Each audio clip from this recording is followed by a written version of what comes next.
I figured it out. I don't know why it works this way. Why, but it'd be good for the not necessarily for Facebook, but it'd be good for or not necessarily for Huddle, but it will be good for open mic. Yeah, I'm sorry, open mic. So we're not hot. We are. Oh, verbally? Yeah, verbally we're hot. When I came over here, not originally, but now it is. So I can't gossip now. I had a couple pretty important things to tell you off the air. Off the air? Well, yeah, not in the publics. Why? When did that start?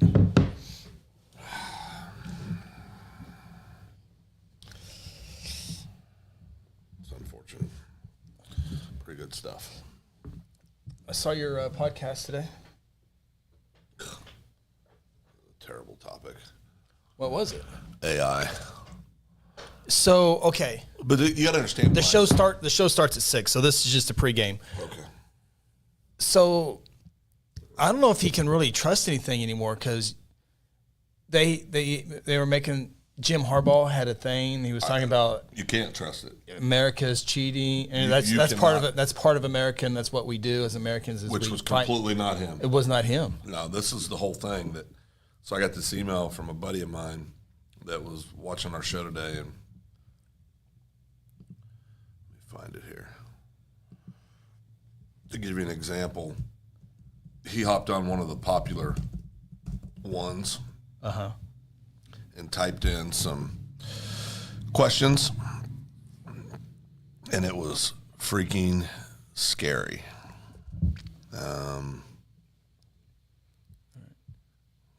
Comments are working, so no one's joined us yet.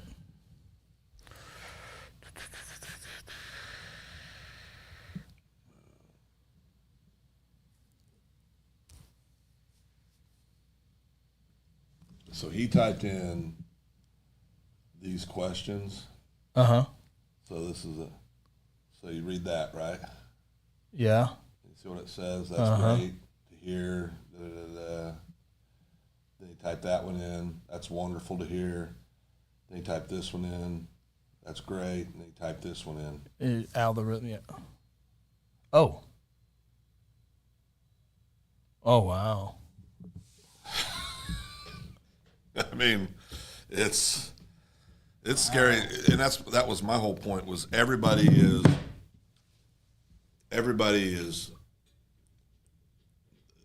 AI, especially like with a Chat GPT or something like that. It's only as good as the people behind it. That's the only one I really use. Me too, but it's only as good as the people behind it. Yeah, because they can put whatever they want to your voice. It's absolutely scary. It is. So yeah, it's almost hard. When I heard that, it's almost hard to believe if you listen to radio if it's real or not.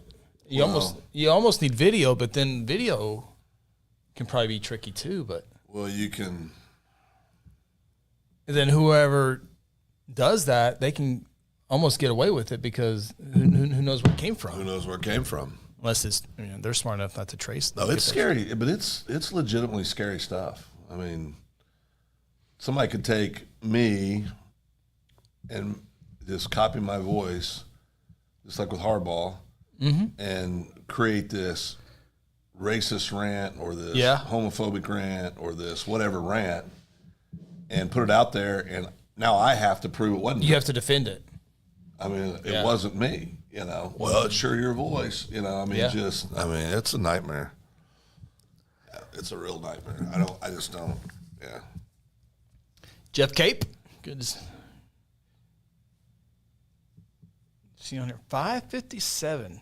This is the fastest part of the entire show. Is turn it on at 5:52. I turned it on a little bit earlier than normal just to see if Facebook comments were working, and they are working. So. Are you hot? Am I having a stroke? Both. I turned it off. The no heat or no cold. I was hoping for a little air right now. Yeah, you can turn it back on. I turned it on, and then it got too cold. Oh no, I'd rather be a little chilly than. Yeah.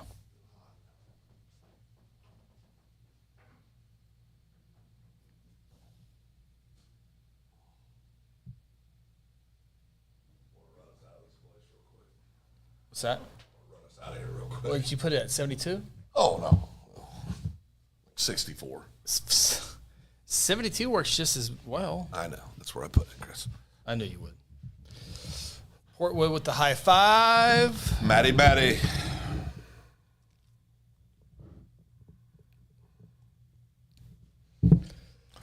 lot of good games this week. Ton of games. Ton of good games. Matty and his Crescent Tigers have a big game. Yeah, for the first time this year, we'll have Fairview in the top 10 games. Yeah, which is crazy when you think about it.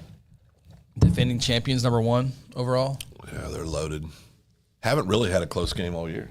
Haven't really played anybody, have they? No, they haven't. Not really. No. So, Crescent gets out of there with a victory. They'd have to be on everybody's radar then. Facebook comments are working. Did you get new chairs? We did. We can go really high in. Oh, boy. Chris loves that part. That's a lot of work to do that, though. How was the OU game Saturday? What do you mean? Did you enjoy it? I mean, was it a good game, you thought? Who did? Oh, West Virginia? Yeah, I thought it was a good game. I thought OU played well. Yeah, OU played good. Yep. How was the OSU game Saturday? Oh, man. Jeez, that was terrible. Dallas, evening, gentlemen. Dallas. I was wondering if it was going to happen. Portwood does it. No Ronnie? No Ronnie. He's been terminated. He was Well, warned. He was warned 3 times. Probation. Okay, probation, but we have to have terminated. Well, we have to have a board meeting to see if we're going to take him off probation. Yeah. And right now, I'm a solid no. He's going to stay on there a little bit longer. That's one vote, and that's There's only 2 people voting. it takes my vote completely out. You have the super vote. Well, I guess if it's ever tied. If it's head to head, you have the super vote. So whether he's back or not, it's all on you. Yeah. Told him 4 times to quit it. He wouldn't. That's why you have HR. All right, we are going to get started.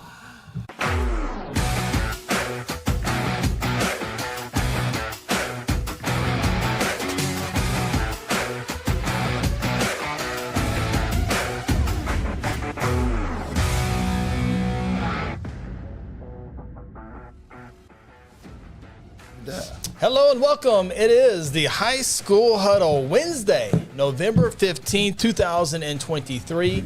We are getting ready for the second round of the playoffs here in the great state of Oklahoma. Appreciate you checking us out on our live show here on Second Banana Media, or the replay on Second Banana Media as well. All these shows are later uploaded to our podcast page. If you get Apple, Google, Spotify, whatever those are, we do eventually get those uploaded over there if you want the audio part of this as well. We will take you the rest of the way. We still have about a month left of the high school football season. Yeah. Wow, isn't it? Maybe less than a month. Yeah, it's a little less. Because the state championships are November 30th, December 1st, December 2nd, and then December 9th. So less than a month. Yeah, we are less than a month. So just started. It just seems like we were in here doing preseason picks. Yeah, so we got 4 weeks of games left. Wow. This week, semis, finals. Yeah. 4 weeks left. Wow. In the entire Goes season. quick. It does go by fast. It seemed like we were just getting ready for the week 0 and in here talking. So we got a lot of stuff to talk about here. We got, obviously, games this week in the playoffs. Everybody is playing that is left after the 6A schools had their bye weeks last week, each one. And does that person always come by at the same every time and honks at us? Yeah, So, same horn. but we're going to have that. We do have some. We'll go over our top 5. Obviously, take a look at the brackets as well. There are a few things that we can take a look at here off the field. Congratulations to Wagner Junior edge rusher Alexander Shield Knight. He's a 3-star recruit, and he is offers from Oklahoma, Arkansas, Houston, Kansas, Oklahoma State, Tennessee, Texas Tech, Tulsa, and Vanderbilt. And just like his teammates, got on the jumbotron before the game started and chose the Sooners of Oklahoma. So what's weird, and there's so much more of this, of juniors committing early. Yeah. I mean, now, hang on, because if you go back and look at it, a lot of these kids will decommit, recommit, or commit to somebody else. Have multiple times, it seems like, with these juniors that commit verbally, of course, non-binding, obviously, but it's almost like that's became a game within itself, you know? Yeah, and especially in Oklahoma, the class of 24 and 25, and these are two solid classes. Really are. A lot of good players. And really, I don't have the list in front of me, but it seems like majority of those players have committed to Oklahoma. Yes.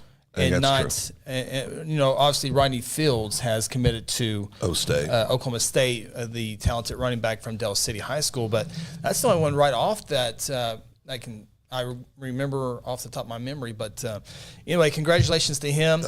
Also, continue to say congratulations to the game officials. And I had kind of a weird thing, but here are some things that a lot of people probably don't know about game officials. And keep it 100. High school sports, good to hear from you. Give me a score Friday night, Guthrie, Del City. We'll get to that. And you got to be 100% when you talk about that. Okay. Yes, I actually sat down, took game notes of Del City's. I watched Del City versus Coweta and Del City versus Pryor last week. Yeah. And I took notes, watched close. I haven't talked to a Guthrie coach. I haven't talked to a Guthrie player this year. I have my own thoughts. I'll share those here in a little bit. But game officials, we are picking that game officially as well. Yeah. I won't give it away if it's the game of the week, but it's near the top. But game officials, officiating crews work championship assignments. Cannot work championship assignments in consecutive years. Yep. So if they work a championship last year, they can't work a championship this year. That's one of the rules there. The max number of playoff opportunities is 3. Those are set aside for veteran crews. So they can only work no more than 3 games in the playoffs. You like that? That's in football. Basketball, baseball, it's the same guys over and over and over and over. So. I understand why they're doing it. I understand as well. If there's enough crews, but if you want the best of the best. Right, then go get them. I don't care how many times they get picked. I agree. I mean, that's where I fall. I know why they're doing it, and that makes sense. Yeah. I mean, logistically, just for a lot of reasons. But, yeah, I want the best crews out there. I don't care if they do it 4 weeks in a row. Yeah. But, so, of course, those are assigned by the OSSAA. Yep. And it's a reminder that the playoffs are the OSSAA. So if there's a game at Del City's hosting that for the OSSAA. Right. So game tickets, all that stuff with the OSSAA. Okay, speaking of the OSSAA, I want to bring up this topic here off the field. We try in this first segment, we always try to talk about different things outside of the games involving the game of high school football and other things. But the OSSAA sending out surveys to all the member schools about transfer. Oh, God. It's a survey. Are schools interested in allowing student athletes 1 transfer, 1 freebie? So anywhere you want to go? 1 freebie. Anywhere you want to go? 1 freebie. I think that is a horrible idea. It does open up a box. A box. So here's some of the things here. And transfer. At any time. So it could be a guy coming out. I don't know how you sneeze like that and hold your nose. Well, it hurts. My eardrums would go out that way. It hurts, but you criticize the way I sneeze, and so I took the pain instead of the criticism. My goodness. Are your ears ringing? No, I can't hear. Okay. Yeah, no, it hurts. I don't know how you do it. Well, it hurts. I just took the pain. It hurts right here. I feel it for you. Yes, I took the pain. Sympathy pain. Yeah, thank you. Okay. I'm bleeding right now. So internally. The private rules, that's the private schools. Yeah. When you go back and forth, that's the Rule 14. That's an easy way to say it. The transfer for the OSA is part of the Rule 8. So board of directors considering an exemption. In this case, every student would be allotted 1 free transfer after establishing eligibility at their initial school, meaning the student would not have to set out a year. The board has not voted or approved the idea, but the OSA plans to send a survey to member schools to take their pulse on the possibility. The survey will include 2 possible annual deadlines for transfers, so that's a good thing. That is one good thing. There are some time frames. What are those? Do you know? Yeah, got them right here.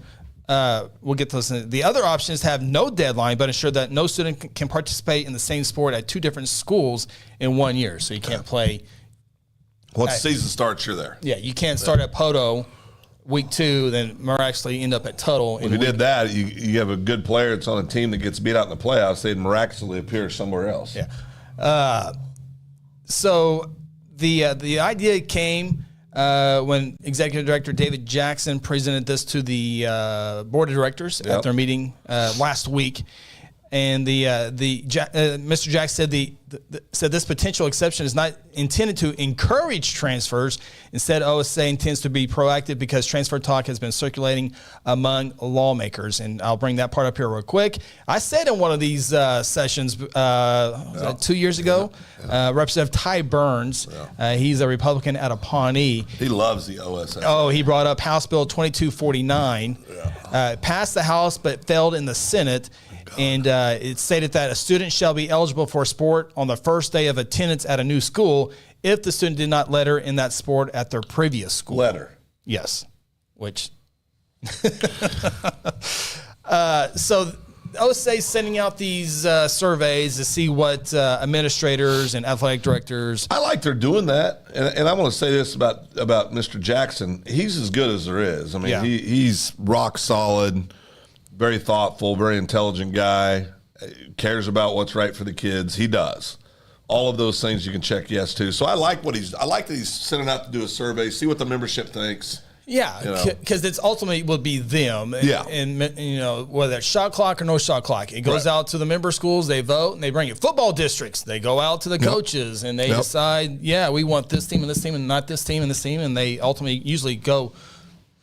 Thing with the members, but I think he's being proactive because also, and this is a lot of legislative talk here, Governor Stitt signed legislation in March of 2021, kind of forget this, allowing students to transfer to any school year-round if there is capacity, but the OSA's rules still apply for athletic eligibility. So without hearing both sides, I think it kind of opens it up to more transfers. I mean, you can start your freshman year, go to this school, and then transfer. So I guess think about it. You could go to we always bring this up, and I'm going to cut you off one more time. I promise I won't do that again. That's a lie. You will. I know, but there are reasons people move to other towns. Sure. Outside of sports, that life does happen. I'm not talking about that. Life does happen. No, we're talking about just no reason other than athletic. I want to go over here and play at this school. Well, the rich would get richer. I mean, they would. Yep. If you have a community where there's just so many things that could go south with this. I mean, it could be, I have confidence that the membership will get it right. Yeah, and I don't think that'll go anywhere. Yeah, we'll see. Personally. We got some time to, That is interesting, though. And it's every state. Every state's having to address this in some way, shape, or form. Yeah, no doubt. So, but anyway, that's just the kind of one topic off the field that we want to get to there. So, do you like that they can transfer before they're in high school and not have to relocate to that town? So, before enter your freshman year at X school, but live at Y town. No, So let's say we'll just use the example we all know of. We had a young man that grew up in Guthrie, played all of his Little League in Guthrie, played junior high in Guthrie, and then he transferred before his freshman year for school. Not transfer. Or excuse me. Established his eligibility. There you go. To another community, but they still live in Guthrie. Do you like that? No. I don't either. I get establishing your athletic ability at this school, but shouldn't you? But that's isn't that what Governor Stitt passed in 2020? For students, for non-athletes, correct. And for OSA purposes, he hadn't started his athletic eligibility yet. Right. So that's the loophole. That's the loophole. That's how you get in. Because I think, and I'll again just speak to where we live. We live in Guthrie. We've had 3 athletes that have done that now. Isn't that right? Established eligibility out of junior high at a different 3 or 4. 3 or 4. Yeah. So it's a real thing. It's a real thing. That's why I'm off of the private school thing because there's Wild West everywhere. I mean, you look at Carl Albert. Yep. You look at Dell City. I mean, they're all, I'm not saying they didn't do anything wrong. I'm just saying that's who has been benefiting from this. And then you kind of go off to the side of it on a smaller schedule or level is like if you're a stud baseball player and you live somewhere in the area of Shawnee, Dell, North Rock Creek, or all those places, and if you're a true baseball player, if you go to Dell, you start your freshman year, you get to play in the fall, you get to play in the spring. Yep. And I think that that's just one example out there. So, hopefully, it's not going to slow down, right? It's just going to be something more every and more year. and more, yeah. And I really think it's going to add more if you start adding one freebie. Oh, there's no doubt. No, it'll be on hyperspeed. Man, there's just so many places for there to be underhanded dealings. With that, I mean, it would just be. It'd be bad. That'd be bad. Bad. I would not want to be in charge at the association. And I know they separate them up through different levels, but man, that would be so hard to keep up with and about impossible. Rule on. And then, behind the scenes, you have schools and coaches saying he did this, and this, and you have to write all these notes down and follow up with this, and that. And I would not want that. Oh, that would be a full-time job by itself. We just got an updated text. Said 4 total from Guthrie, 3 still live here. Yeah. Wow. Yeah. That'd make going to the ice cream shop a little awkward.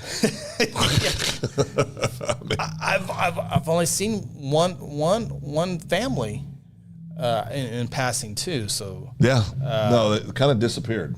Yeah. Ronnie, not with us tonight. Probation, also at the Jacksonville International Airport. Well, he's getting the counseling he needs. Yeah, yes, appreciate you taking care of that, Phil. Well, I mean, we love Ronnie. We just hope the best for him. Sarah's with him, emotional support. Supporting him, yeah. Good wife. Dallas chimes in. I think the big schools will say yes, and the small schools are going to be screaming no to this. That's exactly right. And that's in Dallas. That's a perfect example because when the survey went out to the member schools about a shot clock in basketball, big schools said yes, and the small schools said no. Because they said, well, we got to come up with the money to buy that. And it's the other way around. If you watch a lot of high school basketball, not that there's different instances, but the small schools, I think, probably need the shot clock more than the big schools. Yeah. And it's the opposite. But the money. The money and the change of the style of the game. Yeah. So that's exactly right. Good point there. Yeah. Dallas as well. So, all right, we're going to take our opening time out here. We got to get to the stuff on the field because there's so much to talk about. Some great games in week 1, some great performances as well. We got brackets to take a look at. In the top 10 games this week, I looked at maybe 15 or 16. I had to go down to 10. If Ronnie was here, he'd go 0-10 this week. You would go 0-10? Well, it's that tough. You wait. Oh. Are you going to go 10-0 this week? Well, is there 10 games? Yeah. Then I'm going 10-0. You haven't. I haven't gotten there yet. You haven't punched that ticket yet. I've been 9-1 a few times. Not the last couple of weeks. I've been trying to play catch up, Chris. That's been bad. All right. So we're going to talk about that and get those picks. We also want your picks as well. And boy, there were some great performances. I got a bunch of notes that we're going to get to here after this opening timeout. This is the High School Huddle presented by Generations Church.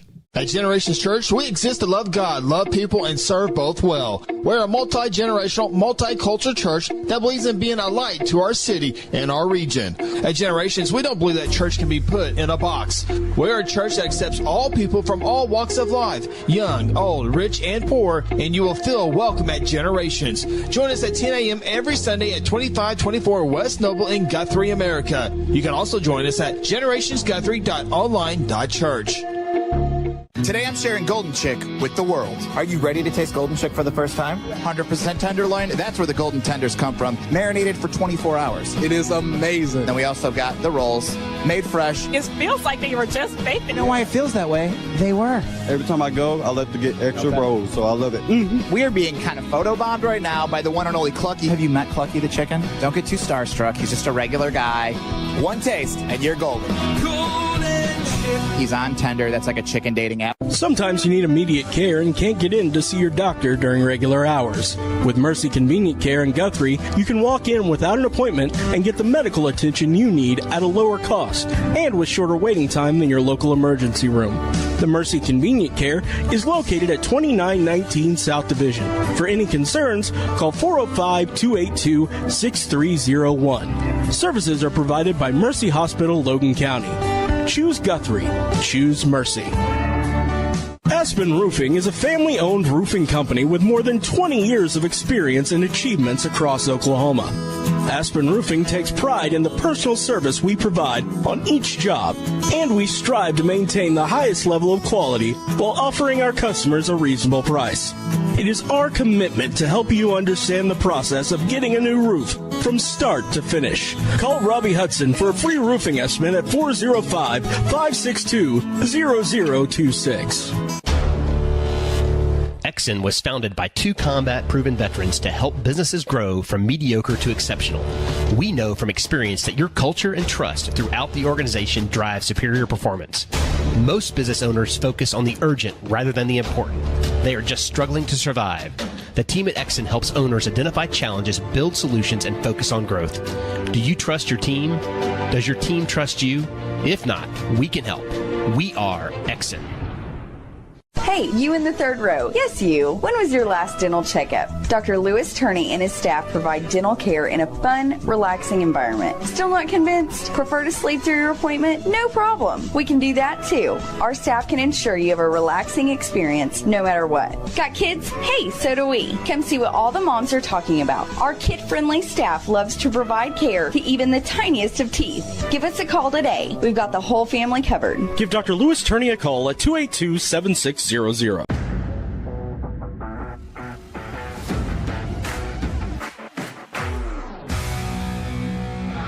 Welcome back to the High School Huddle, presented by Generations Church. Segment 2 here on the High School Huddle, Wednesday, November 15th. Just a few weeks left in our game picks as well. Wow. We can take a look at those here real quick. Can I still come back? Because things are getting interesting. Things are getting interesting here. For who? For the show. Oh, okay. It's going to be we're going to be selfish here for just a few moments there. So coming up here in a little bit, we're going to have our game picks. Hey, I got over 80. Yeah, you got over the 80. Yeah. Ronnie and myself are 94 and 26. Phil's 83 and 37. More on that later. but things are interesting now. Things just took a twist. They did? The winner. Oh, yeah. The winner actually is going to win something this time, except for the normal bragging rights. Well, which is important. Which I kind of forget about them, but. Okay, we'll back in on you on that. I've won. How many? But I can't tell you if it's not officially. That's like before we had playoffs. No, in the years before. Right. That was all this whatever people thought, because it was like back in the good old days. Everybody got to pick if they were self-proclaimed national champions. Same thing.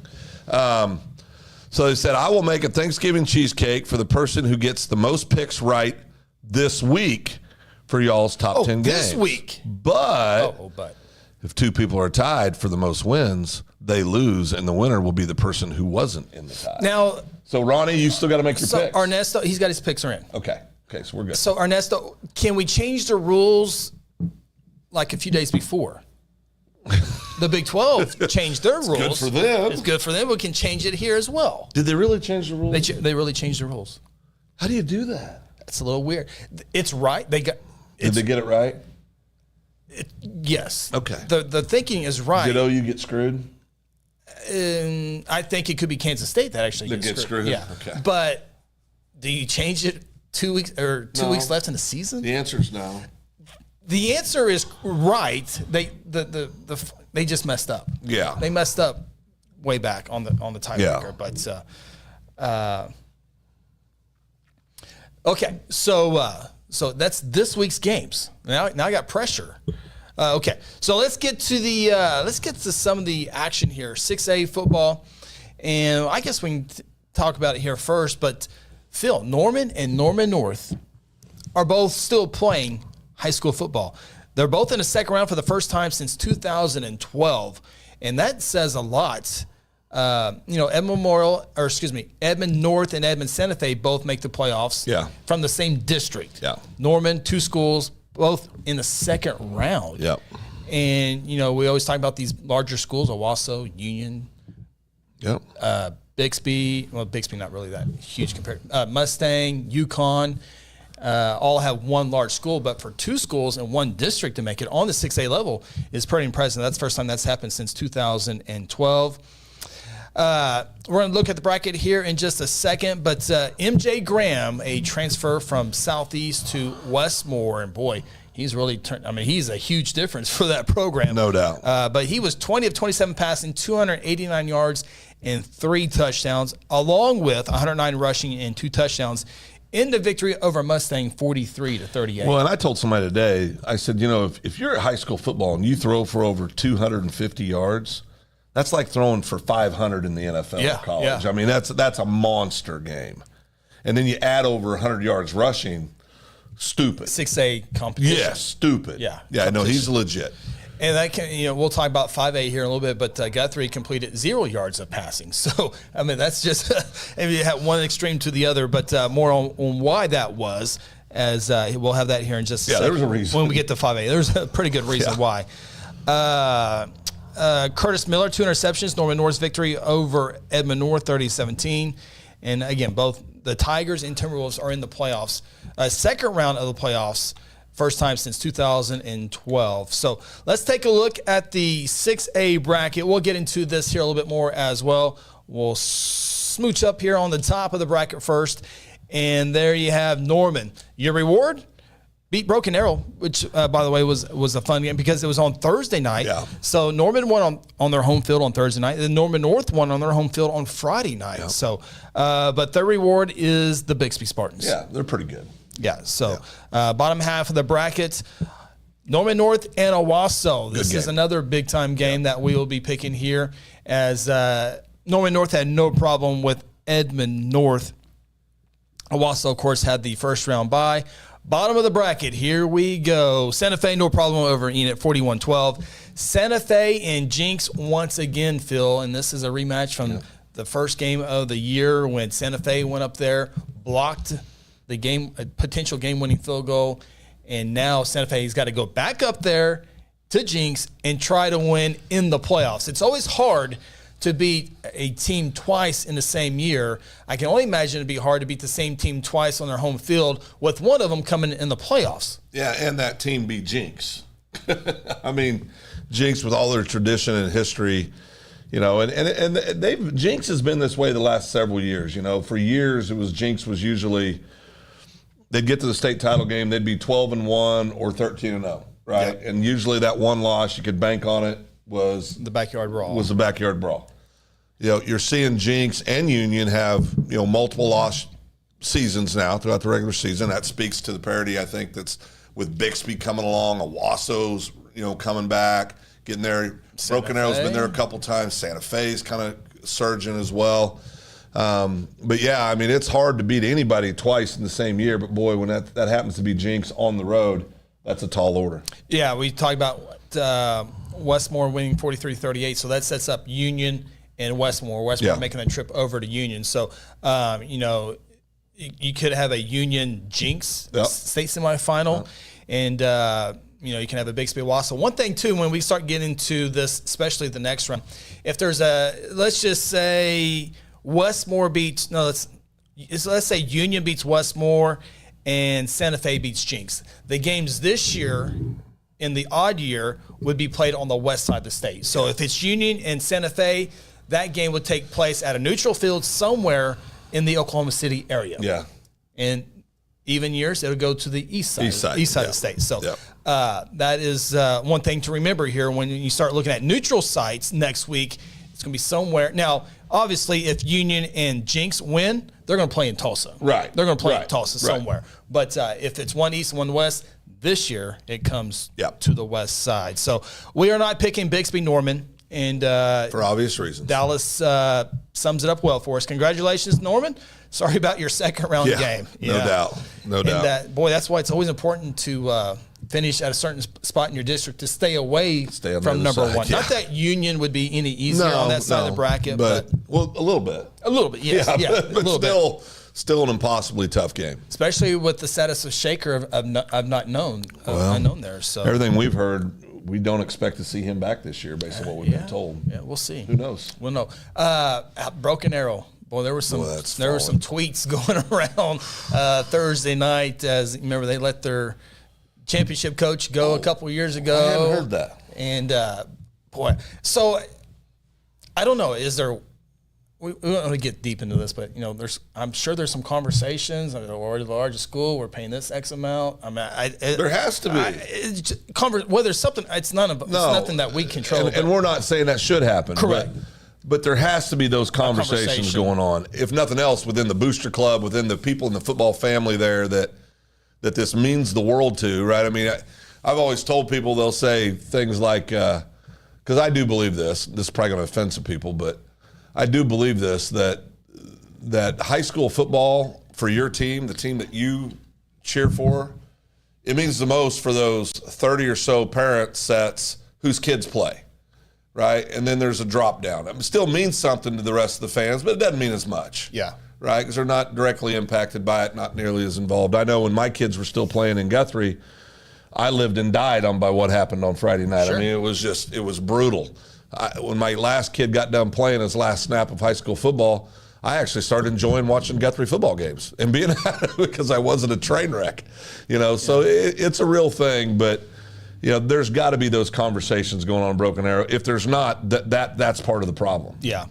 So we'll see how that plays out. Zippity Two-Step continues to say Shaker out with broken collarbone. So, you ever broken your collarbone? I have not. I've separated my shoulder. Collarbone's bad, very bad, very painful.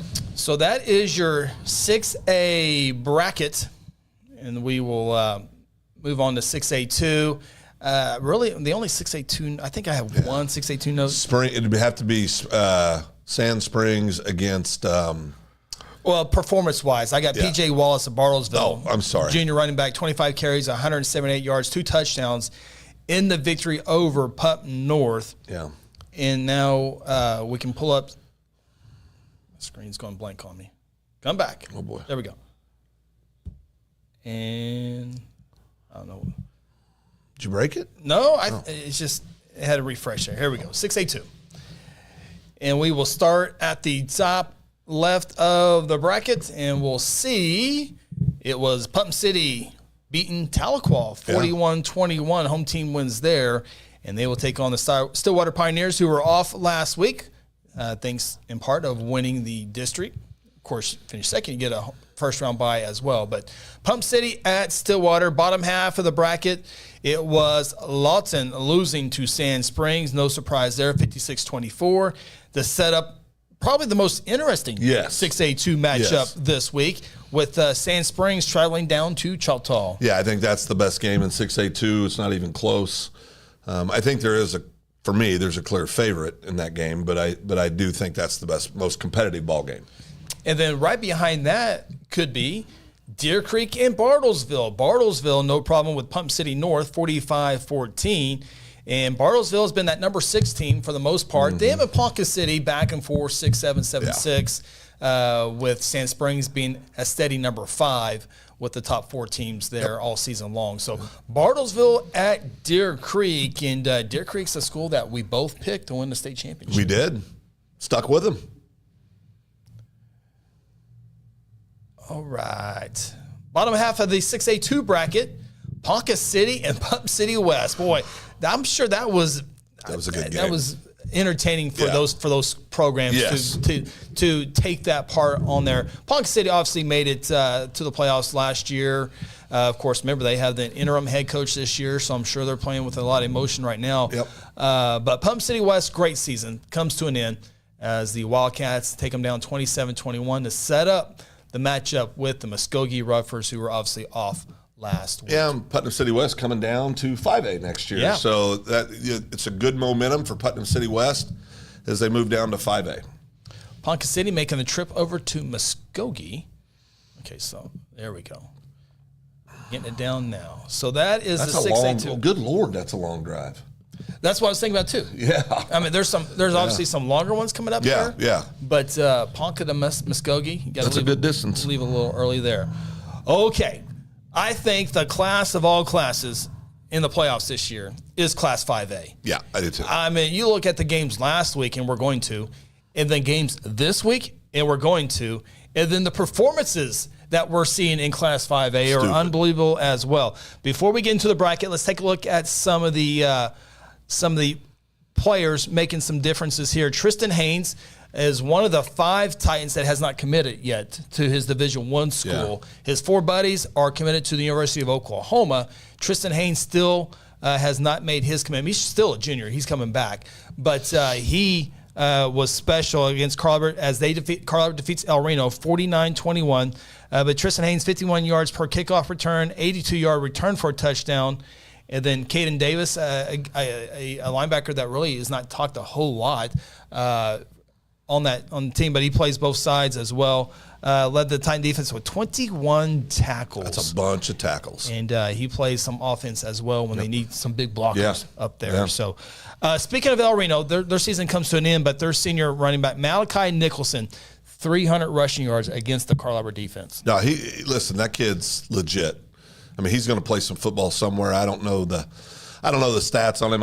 He looks to be about a 185, 190-pound kid probably, but he's big enough is my point. He's not a $155 trying to play running back, but he'll play football somewhere. He'll have opportunities. Yeah, he is El Reno's all-time single-season rushing leader, and El Reno's had some great running backs. There's been some Carters or few hundred there go through El Reno's, and to have that career rushing record and to put 300 in a playoff game against Carl Albert. It's a big deal. Is a really big deal. So he also holds the El Reno career yardage mark. So, Malachi Nicholson, a outstanding senior year over there in 5A1. Del City, this is LaDainian Fields. He had an offensive touchdown, a defensive touchdown. Although I think I could have scored. I think I could have picked the one off in the air and run that one back. Maybe. I would have to make one athletic move. Well, you got that in you. But he read it the same way I would have read it, watching in the victory over Pryor. But LaDainian Fields' offensive touchdown as they beat Pryor 48-8. River Warren, the quarterback, move in from Bishop McGinnis, 12 of 15 passing, 121 yards and a touchdown. Also rushed for another one, as they will take on the Guthrie Blue Jays in the second round. A whole lot more on that here in a second.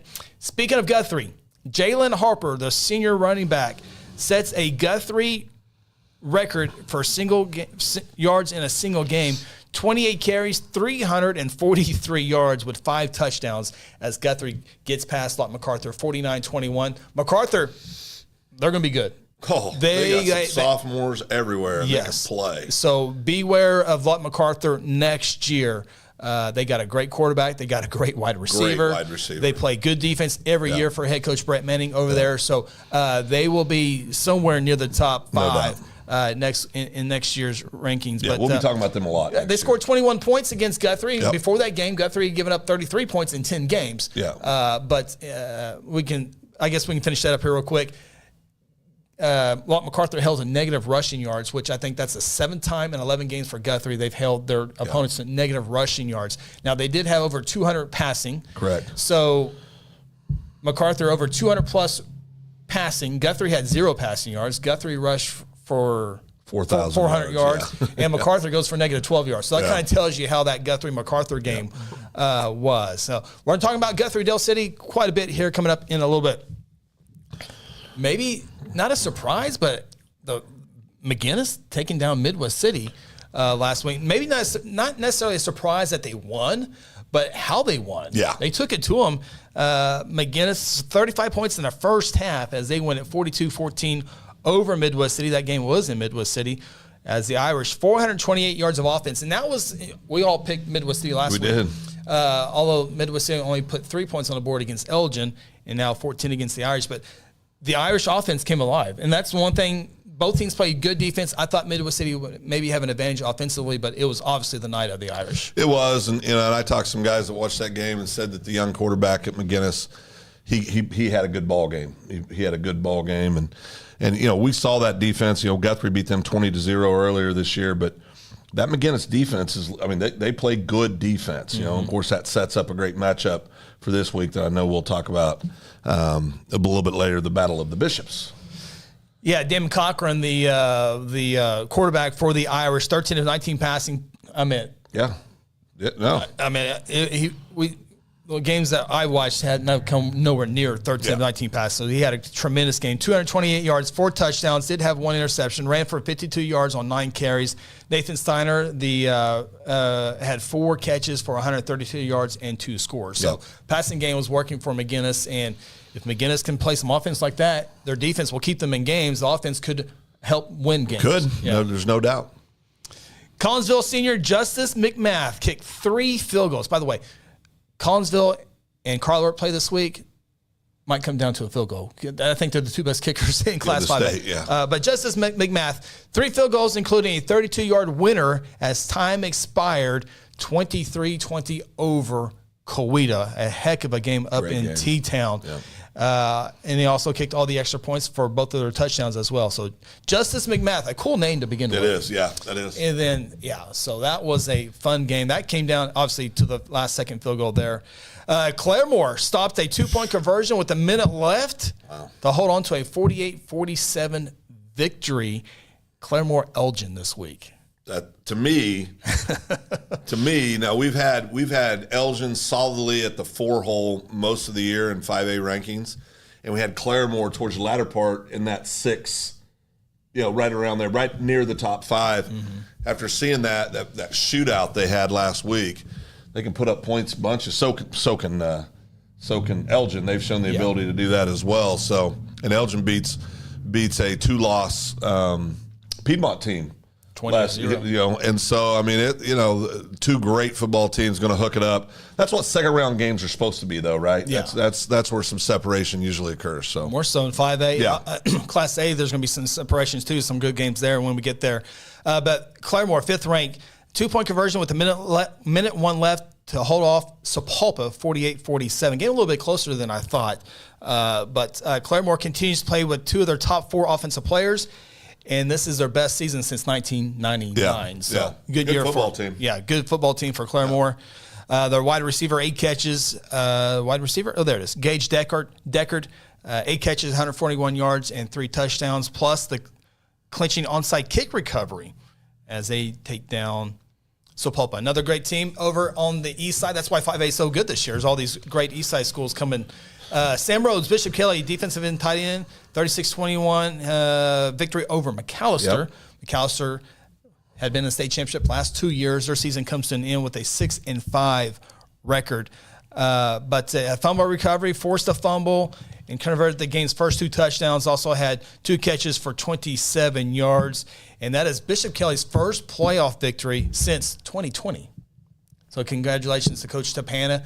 We usually see Coach JJ every year, but didn't see him this year. Right. But he gets his first playoff victory since 2020. Yeah, that's good. I mean, and you said it, though, the east side in 5A producing 3-4 really quality football teams has made 5A so I think the best class in the state, top to bottom. Take a look at the 5A bracket. Boy, it's a good one. I think we're picking almost every single one of these games. Yeah, I think so. So how about Claremore making a trip to Elgin? That's another lengthy drive there. That's a good drive, yeah. That's a lengthy drive. That's a haul. It's crazy because Elgin, their town's only like 5,000. They got a subway. Yeah, they do. They got a Brahms. Cemetery. They got a cemetery, but the housing additions are going up on the west side of Elgin. That's why they're in 5A. But Claremore and Elgin, and this is a classic East-West showdown in 5A. Doubt. And to be honest with you, we can have all the people pick this game. Do we really know what's going to happen between Claremore and Elgin? No, we have no idea. It's 2 great ball clubs. Yeah, 2 very good football teams. I think if somebody just looks at the record, most people are going to pick Elgin. You got to pay attention to that district that Elgin comes out of. Not the strongest in the state, but Elgin's a high quality football team. We saw them at their place last year in the first round when Guthrie traveled to Elgin, beat them 17-0, shut them out that night. We knew then they were going to be a really good football team, much like that Lawton Mac team that we saw last week. had a lot of sophomores on, a lot of young kids. You know, you could just see that this is going to be a really quality football team for the next few years. We see that about Mac now going forward the next couple of years, but Elgin's a good football team. Sapulpa looks to be able to just put points up when they want to. Or sorry, Claremore put points up when they want. Yeah, I mean, Claremore has probably been more challenged in their schedule. Yeah. With Collinsville and Bishop Kelly, just in their district alone. But Elgin had the playoff experience last year in a 17-0 loss to Guthrie. Gained that experience, probably got a little upset, a little hungry from that game. So they'll have some playoff. Now, they haven't been to the second round. They haven't, but neither has Claremore. So I'm telling you, if Claremore can stay away from the bus lag, I mean, I'm just trying to find different scenarios here. Yeah, and I will say this too: Elgin's competitive in every sport. And in 5A sports usually have about 100 kids that's going to play most of the sports, same 100 kids usually, in some way, shape, or form. So these are athletic kids. These are competitive kids. They compete in multiple sports. I mean, so Elgin's, I think going into it, Elgin's probably a little bit of a favorite, but it's going to be a great ball game. Yeah, it's going to be fun to follow that for sure. Bottom of the brackets, we'll talk about this. We've talked a little bit about it as well. Number 2 versus number 3 in Class 5A football. This is an East-West matchup. Del City, as west as it gets, but when Del City, Midwest City came down to 5A, Carl Albert, Midwest City, and Del City all didn't want to be in the same district. Right. So Midwest City 5A1, Carl Albert 5A2, right where they've always been for years. And then Del City goes, we'll go east, sure. Yeah. And it paid off this year. It was a little tougher last year. Yeah, it was. With Quita and McAllister. Yeah. But then you get the move-ins this year. Transfers. Transfers. I'm sorry. I don't know. I don't know the right term. Right term. They moved. But, they are now there at Del City. Yeah. But, and I lost my train of thought on there. But, however, next year's districts will change up because I think Midwest City and Del City will both be in 5A1 and Carl will be over in 5A2. So a little change. And speaking of the Titans, and we talked about that big game between Guthrie and Carl Albert that Carl Albert won late in the fourth quarter. It was really, really important because you'll see with Guthrie, the winner of Guthrie Del City will play maybe Elgin, maybe Claremore, but say Elgin wins, one of those teams have to go through 2 or 3 and then the 4 to get to the state championship where nothing's easy for the Carl Albert Titans on that side of the state, but it's 5, 6, 7, somewhere in that range. Not that they got the easier path. I guess, yes. If you want to call it that way, that's probably. I mean, I think that's right. I think that's fair. Okay, so Carl Albert, we mentioned that victory over El Reno, 49-21. Mentioned Collinsville with a late victory there over Coweta, 23-20 to set up Carl Albert Collinsville. You take a look at the last few state champions in 5A. It's Carl Albert and Collinsville. That's right.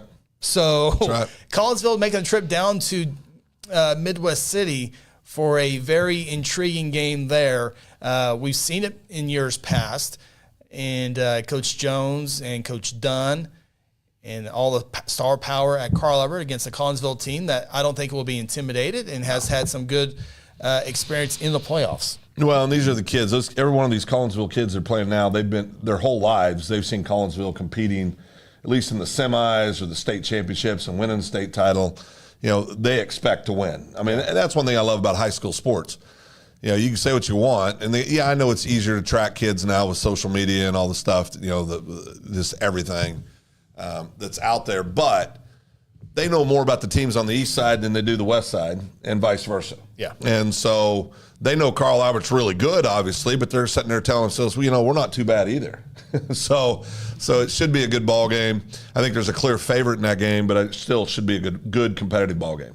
And and we are picking that game here in a little bit as well. I think we're picking all 4, 5, 8. I think we are. I think they're all in there. I just didn't get to the list till tonight. So Bishop Kelly and Bishop McGinnis, we talked about their victories there earlier. Now it's the battle of the bishops, and McGinnis went up to Kelly. Is that right? Yes, they did. They went to Kelly. Yeah, and let's see here. It was at Bishop Kelly. Comets won that game 24-7. McGinnis makes the trip back up there. They play every year. Yeah. But this one is huge. This one matters. This one matters Yeah. in the playoffs. And, we always talk about those great matchups. Jinx Union playing in the playoffs all the time. But, like Guthrie, Carl Albert, never playing in the playoffs. Yeah. But here it is, Battle of the Bishops in the playoffs. I'm sure they played somewhere down the line. But anyway, that is a 5A bracket. We're going to talk a whole lot more Great about bracket. in a second as well. Probably going to need a little bit quicker here. Let's get some comments here real quick. Dallas says, I know we're at 5A right now, but Owasso's only starting 5 seniors this year. That's impressive. Owasso, good team, 2-loss team, lost early in the year. Really playing good football right now. And to know that they're young, that's impressive. Matt Portwood, good memory. Me and Chris picked Collinsville, right? We're the only 2 to pick Collinsville. Last second field goal. Oh, let me see here. 23-20. There's nothing says last second field goal, barely won on the side of the bracket. I know. I will remind you of that. Okay. Okay. No, I'll remind you. I can trust you. Yeah, I'll be the guy that'll do that. Blake Dole's one of the biggest Guthrie fans out there. So he's got Guthrie winning. So we'll see. Well, that surprised me a little bit. Yeah, good for Blake. Yeah, so we'll see. We'll see how that plays out. We'll have our picks here in a little bit, and it's never good when the home guys have to pick the game. But no, it's if not. you don't have Guthrie Dale City in the top 10, then we're not going to show. You have no credibility. Yeah. Zippity two-step. McGinnis was down starters in the early matchup against Bishop Kelly. It is a sleeper game. Okay. Could be. Yeah. Good to know that. So maybe explains the 24-7 score there. So appreciate all the great knowledge, and anything you guys got, be sure to share with us, because it really makes it really helps out the show. Jalen Harper is on fire. Indeed, he is. Yes, he is. We mentioned the school record with 343 yards in a game, or 344, whatever it may be. A bunch. But he has rushed over 100 yards in every single game this season. Well, and I want to say this about Harp. Last week, he's obviously over 100 yards every game. He's a great running back. Offensive line's been doing a great job. Receivers have been doing a great job blocking downfield for him. Defense has been okay. Yeah, defense has been pretty good. But last week in that game against Mac, Harper ran, and he always runs hard, but he ran different last week. I mean, he looked like a kid that's a senior that's wanting to put his team on his shoulders and take them there. Mm-hmm. And that's good if you're a Blue Jays fan, because if Harp goes, that defense has been so rock solid. If you put that combined with a really great running attack, boy, that's tough. Yeah. That's tough. Yeah. So that's a look at 5A for now. We'll be coming back to it here because we got to do top 5. We also got to do our game picks. But we'll move on to Class 4A real quick. Congratulations to Tuttle head coach Brad Ballard. Claimed his 100th victory as the Tuttle head coach. Big time. As they take down the Weatherford 48-21 to reach the Class 4A state quarters. By the way, not a good OCS. We'll talk about them a little bit later on. Not a good night for the Roof brothers. No. Weatherford and OCS both out in the first round. Yep. So, yep. Newcastle's victory over Elk City, 46-21. TJ Bradford, 18 carries, 211 yards, and 2 scores. And now we'll take a look at the 4A bracket. And another fun class to look at, as always. Clinton hangs on to beat Bethany 28-25 in a 4-1 matchup. Sorry, I lost a lot of close games last week. I know, Phil. So it's hurting me a little bit. Yeah. Ada Cougars, no problem with Ulaga Tala. It's easy for you to say. Talala. So Ada on the road in Clinton. Bottom of the bracket. Here we go. We are picking this game, and it is Wagner. Took down Broken Bow, no problem. Tuttle, we mentioned the 27-point victory over Weatherford. Tuttle at Wagner. And Wagner obviously got 2 players that are headed to the University of Oklahoma. They got Coach Cundit. They won last year's state championship. They haven't lost a game. They're probably favored against Tuttle at home. Would not be surprised if Tuttle can win this game, though. No, I mean, Tuttle plays great defense. They're tough, have a very good running attack. That young sophomore quarterback that can throw it. We saw him earlier this year in a game we covered. That's the thing. They got a bunch of quarterbacks. They do. They can rotate. Yeah, they do rotate. Yeah. Yeah, they do. But that's a game that's a sleeper game, I think.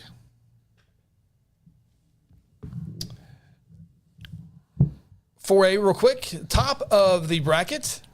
Reading comments on the side. Got it sidetracked. Come back to it in a second. Blanchard shuts out Cash 27-0. and the Cushing Tigers go down. So we'll have at least one new team in the 4A championship this year. Salisal beats them by a touchdown, 35-28. Salisal rewarded by going on the road to Blanchard. Yep. And the bottom of the bracket, Poto easily over Miami, 41-13.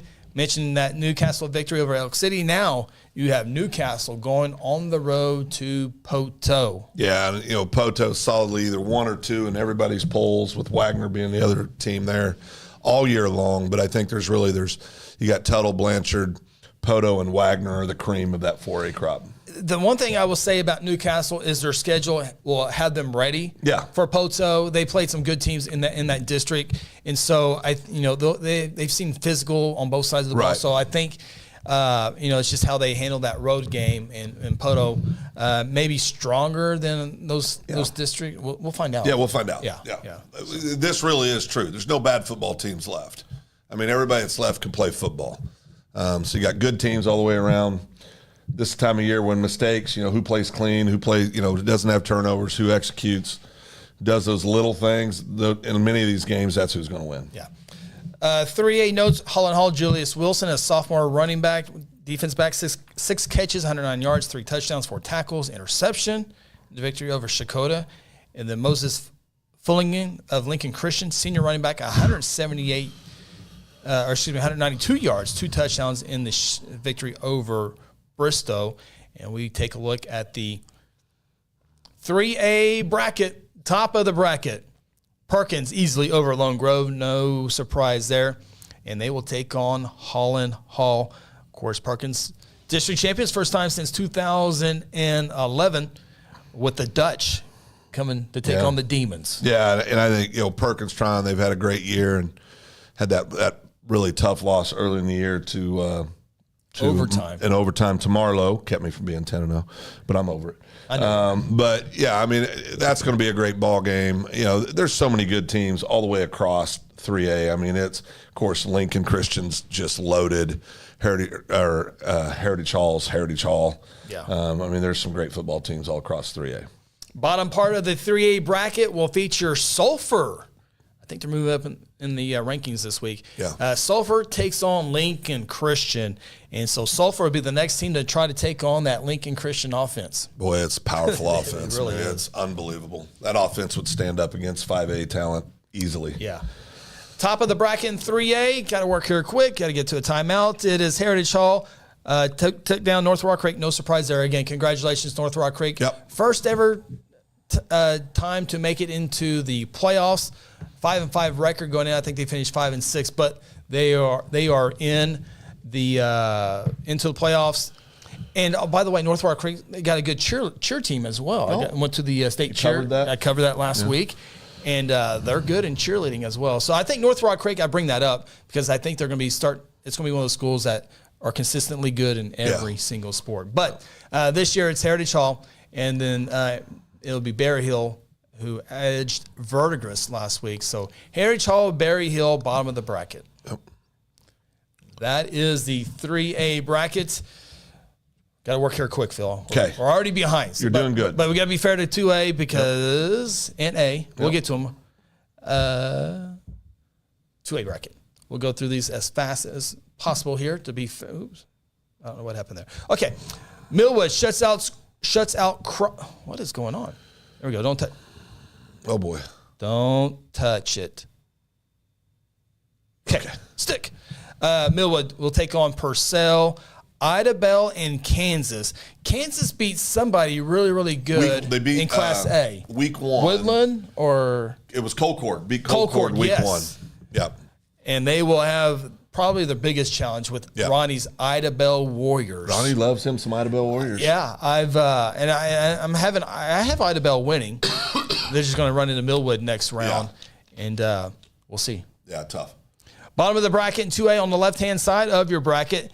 How about Alva going to Chandler and winning? Of course, Chandler without their starting quarterback from this year, had a bad leg injury a couple weeks before, but big win for Alva on the road. Yeah, and then Frederick, the 4 seed, almost with the surprise victory on the road against the district champion Kingston. Yeah. But Kingston does hold on, and it is Alva taking on Kingston. Yeah.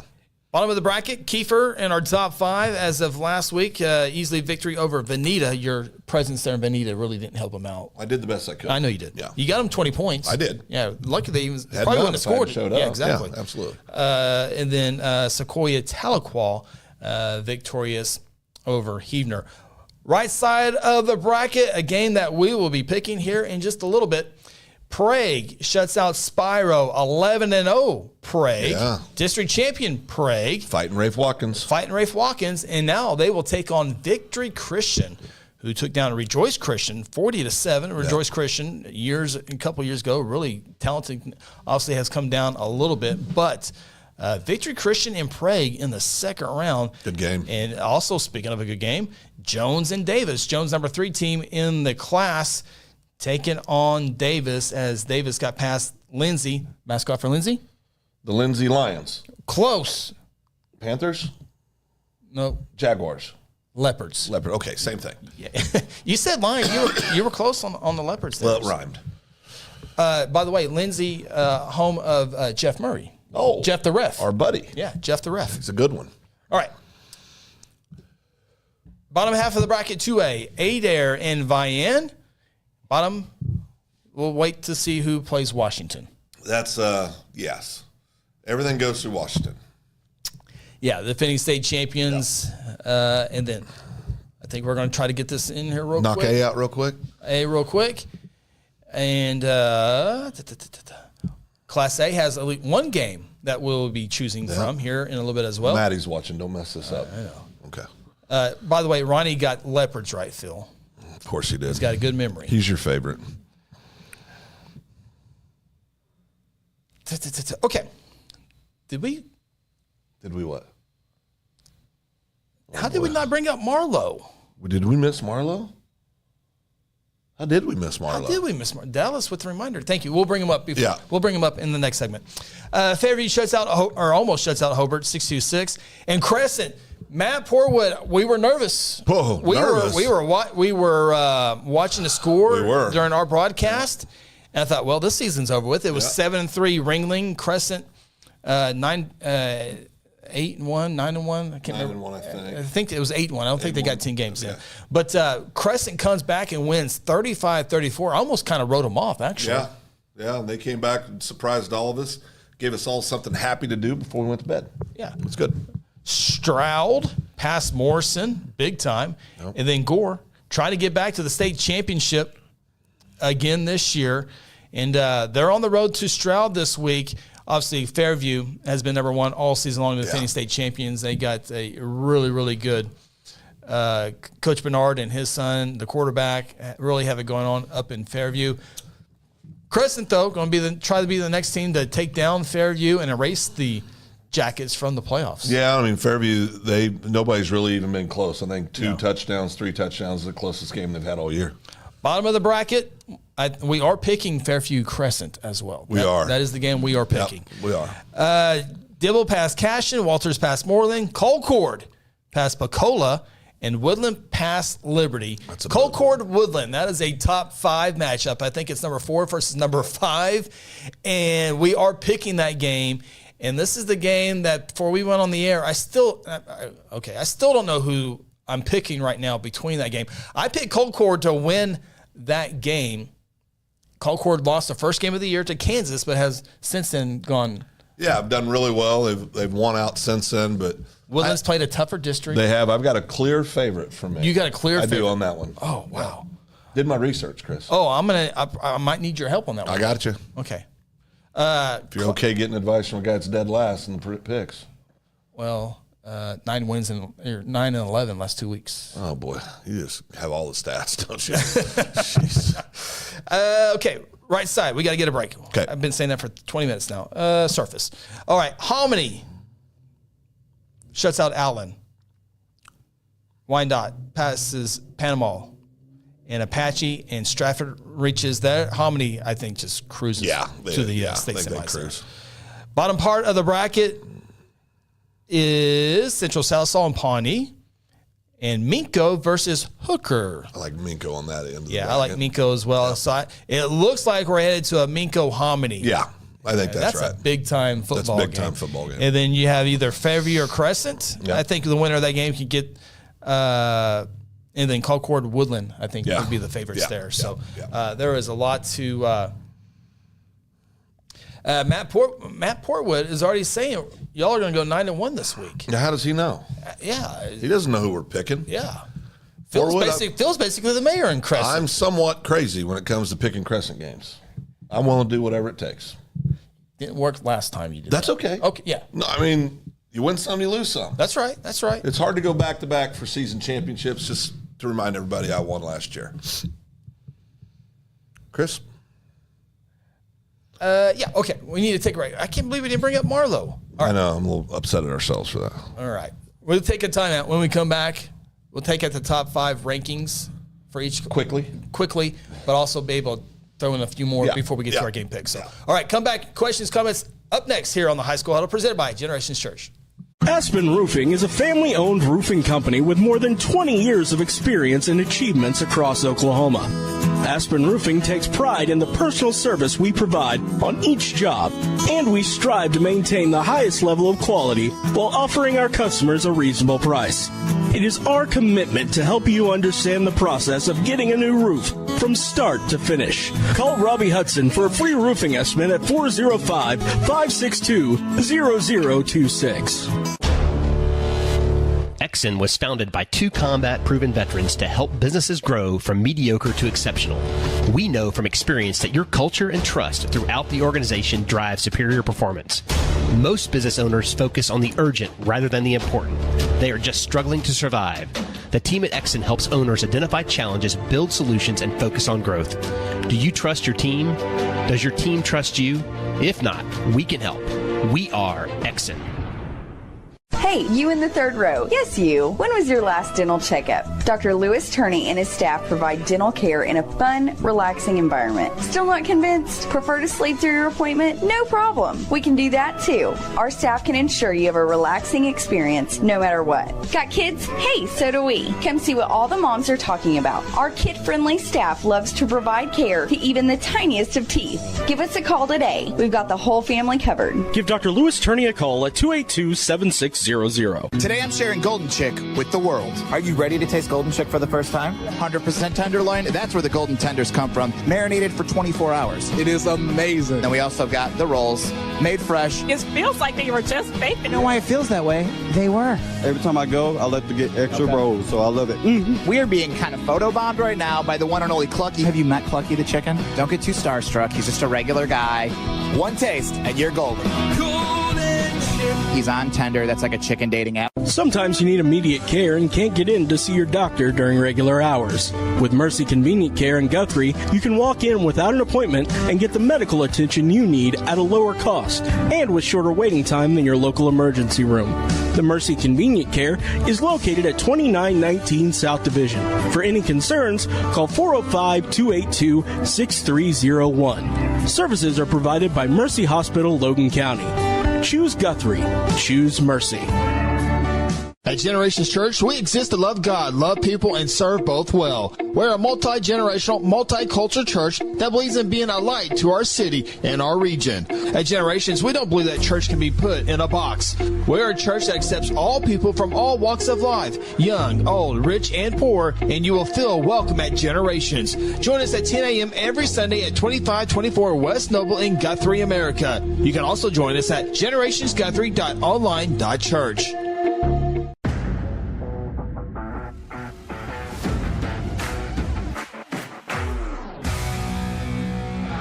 Welcome back to the High School Huddle, presented by Generations Church. It is the High School Huddle. We're try to be done at 7:30. We've been going 7:40 last couple of weeks. Sleepy time, Chris. Sleepy time. We still got one more show to go after we sign off here on the High School Huddle. If you want to stay tuned to that, it's called the Open Mic Podcast, and we talk a variety of things. Usually not sports. Politics. Just a little bit. Well, if Ronnie's here, we talk more politics. Yeah. Ronnie loves politics. It is getting ready to be the political season, I guess. When did it ever stop? Yeah, when did it ever stop? Yeah. It's insane. But we're from Oklahoma. We fight people. So, started on that. All right, we're done. Okay, two things during the fast break that we just did on all those schools. We missed a couple. Missed two things. Yep. First off, I don't know who it was. Dallas. Thank you, Dallas. Dallas says, I'm taking Marlowe all the way to the state title now. That's a big one. That's a big statement. Now we need to take one more look at here as Dallas now has us interested in this. And I'm going to pull up the 3A bracket. But Marlowe takes down Metro Christian 28-14 in all transparency. Although all transparency is not that great, we all three picked Metro Christian to win that game last year. Yeah, that was one of my 2 losses. I did that because Marlowe one of your 4 losses. Me over. Then they lost to Sulphur. Sulphur, very good football team. Yeah. I just got sidetracked. I don't know how I missed that. So, but yes, thank you. Thank you, Dallas. Let's take a look at 3A bracket here real quick because he says they are getting there. So let's take a look at it real quick. Heritage Hall, I think we'll make it to the semis. Yeah. So Marlowe's got Cassia Hall this week, who took down a good Stigler team, 32-21. Marlowe makes the trip to Cassia Hall. So Marlowe's going to have to beat Metro Christian, going to have to beat Cassia Hall, going to have to beat the Heritage Hall, and then most likely Lincoln Christian waiting for you. Then Lincoln Christian, most likely. So if they might be the private school state champions. They could be. What a run that would be if Marlowe went through all of that to win a state championship. That'd be awesome. I would go to the parade. Oh, absolutely. I would go to the parade. Would we be invited? Dallas would. Oh, Dallas would for sure. It's his train. Now we got to jump on it. If we Dallas, can we get on with you? Oh, I don't know. I don't know if I want on. I don't know if I'm going to pick them all the way there. No, but no. Good team, though. Yeah, good team. But if they do make it, then we got to say we called it. Or no, Dallas called it? Dallas is our East Side representative for the high school. Okay. Yeah, boy. When you talk about it, it kind of gets a little, makes me a little nervous. Yeah. Okay. All right.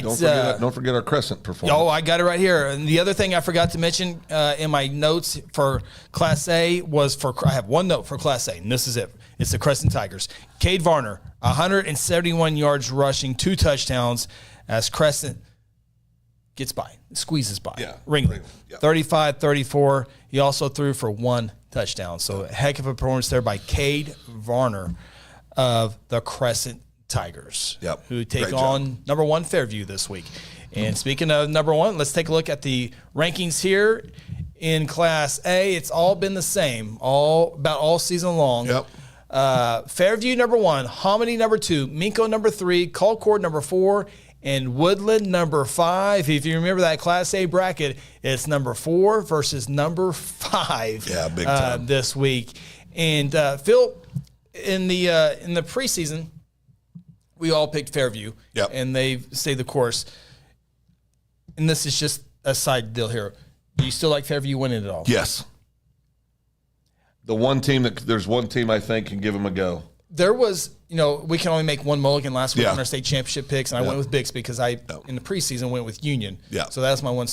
I think I think if they played today, I'd pick Hominy over Fairview. That's what I was getting ready to say. I think that's the one team that's going to give them trouble. And it's just a feel, but yeah. Fairview can easily win it all, but I think absolutely Hominy would be the team to get there. I agree. So preseason, I picked Colcord to win the state championship earlier. Well, this year. I picked Fairview. You picked Fairview. Yeah, thank you. Yeah, you picked Fairview. So got one thing right.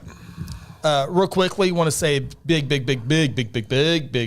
thank you to Greg Gibson, who gave us a $10 super chat in the YouTube feed. We appreciate. I'm not going to report him, or we're not going to block him either. But no. Don't push that button. But a big thank you, and that I can tell you that goes right back to the show, to the studio, and everything we do here. So big thank you for that donation. No pressure, everyone else. Okay. And we're waiting. No. Class 2A bracket.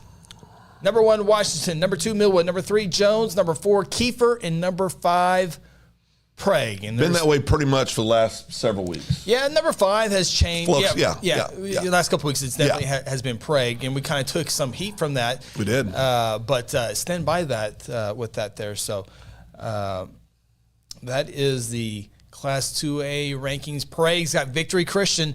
And for whatever reason, we have our individual polls. I have not put in Victory Christian into the top 5 all year Might be a mistake.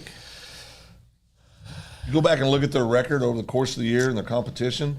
Might be a mistake. Somebody beat them.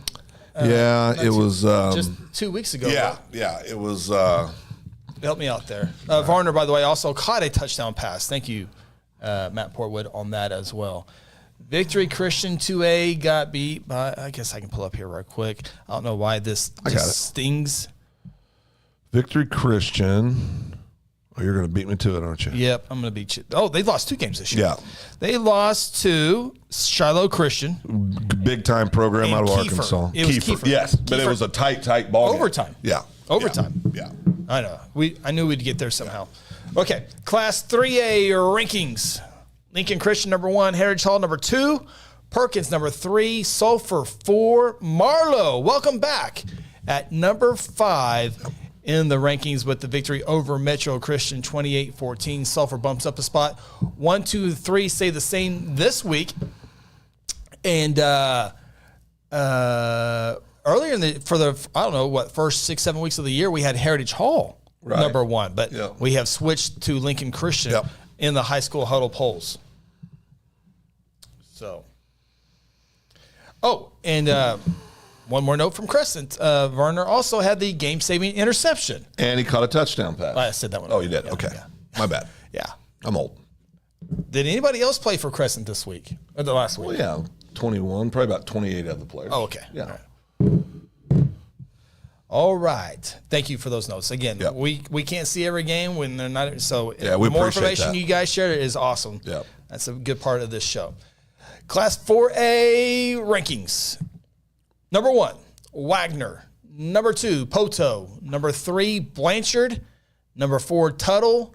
Number 5, Ada. And we always go back and forth at number 5, Ada or Newcastle. Newcastle or Ada. Yeah. Newcastle has had a tougher schedule. They have.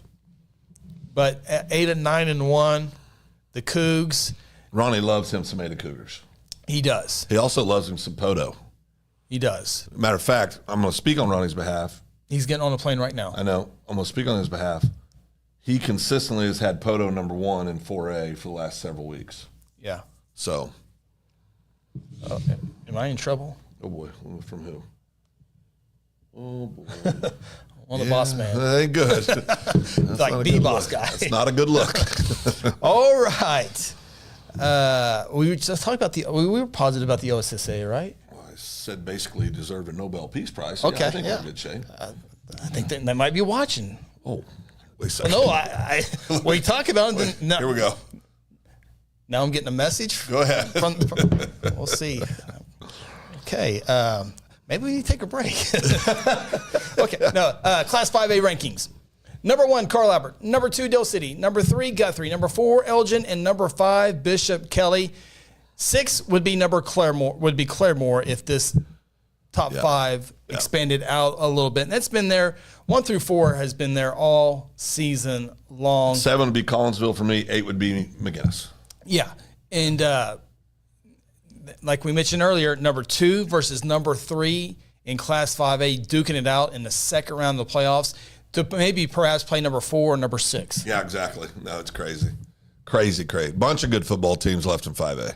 We are talking bunch. Guthrie, Del City. Yeah, I'm a little nervous. Segment as well. So now you picked Guthrie. I changed my mulligan was I changed up and picked Guthrie to win 5A. I believe that, not being a homer. I mean, if anybody's been hard on Guthrie this year, it's been me. Yeah. On this show. But the kids have made believers out of me. I knew we'd be a really good football team. I said preseason, it wouldn't surprise me we went 9-1, or we could go 7-3. We went 9-1. I think Guthrie's defense is elite. It's very elite. That defensive line is elite. They are. And we have a great running game. Some great. I mean, so it's lining up. I think this quarterfinals game, the second round game for Guthrie's, going to be tougher than the semifinal game if they get by it.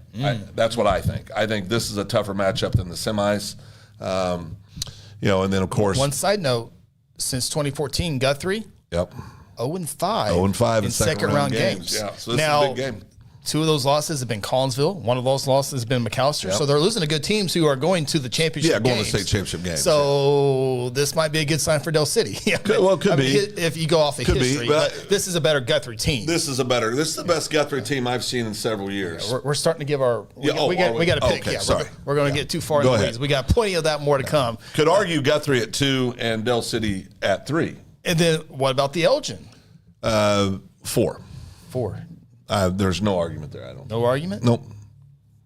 They haven't played as a tough schedule. Nope.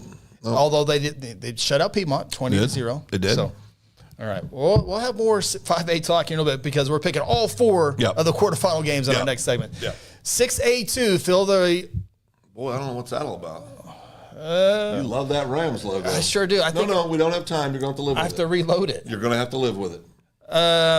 So we're going to have to verbally tell you that. Yeah, that's right. I just need to go there and hit refresh. No, we don't have time. Okay. All right. Number 1, Stillwater. Number 2, Deer Creek. Number 3, Muskogee. Number 4, Choctaw. And number 5, Sand Springs. Yeah, it's been that way all year. I mean, just moving around. And Sand Springs play Choctaw. So this is a number 4 versus number 5 matchup. And Dallas brought up Bartlesville, Deer Creek earlier. Yeah. I want to see what that was so I can maybe go back here real quick. And give me more a second. You could have changed the graphic by now. I know I could have. Oh, okay. But he had a question about is the Bartlesville Deer Creek game going to be picked later? No. No, it's not. Did not make the top 10. Did not make the top 10. And so, Phil? Yep. You want to do it now? We can do it now. Just for the fun of it? Yeah. West side, Deer Creek. I'm going to go Deer Creek. And it's obviously going to be a close game because Bartlesville does nothing but play close games. Correct. Every game. Bartlesville's a really good football team.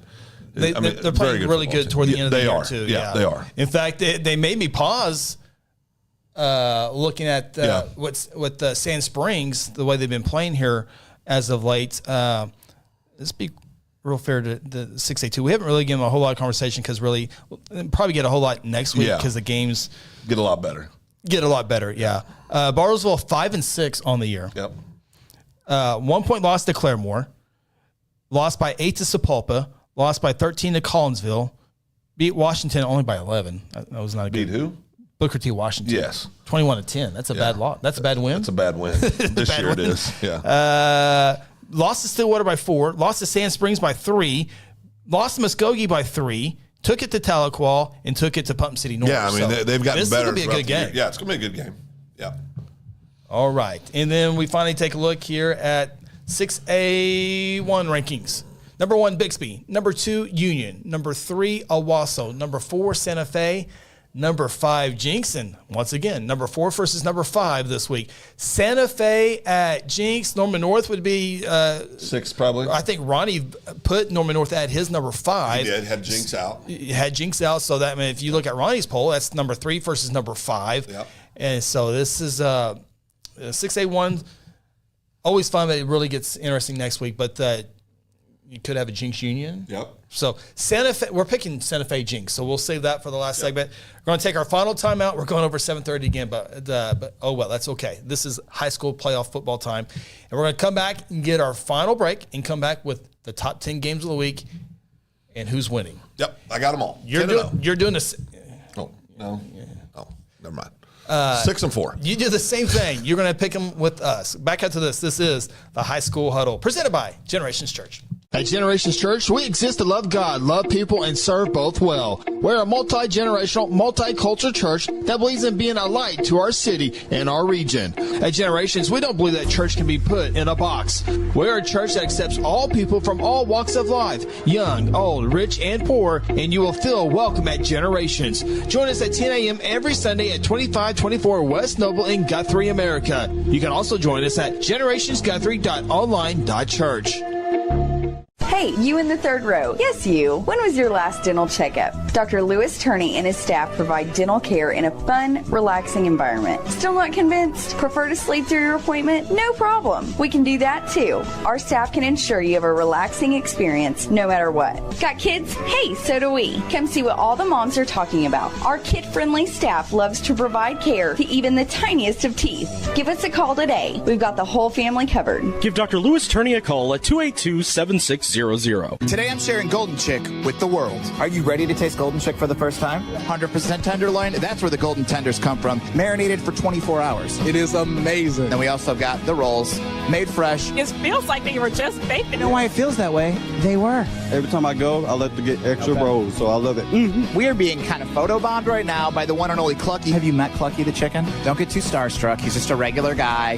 One taste, and you're golden.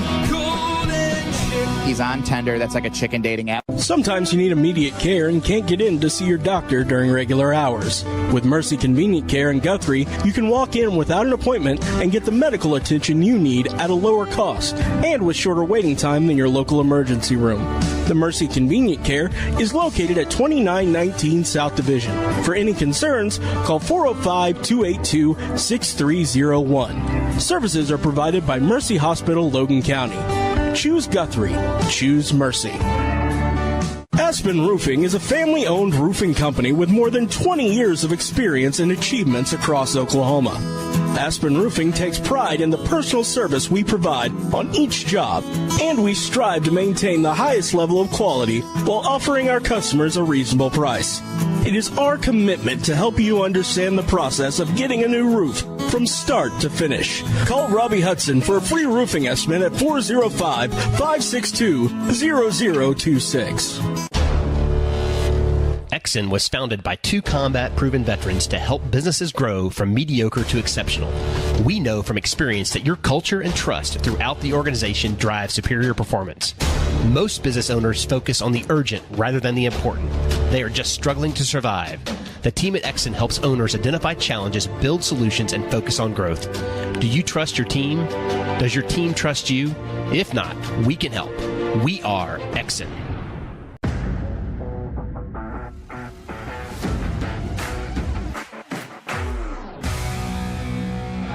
Welcome back to the High School Huddle, presented by Generations Church.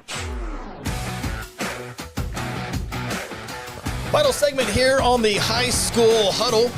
Phil Nichols, Chris Evans with you. We are without the services of Ronnie Phillips tonight. Flying back. Yeah. So he's got the help he needed, and now he's coming back.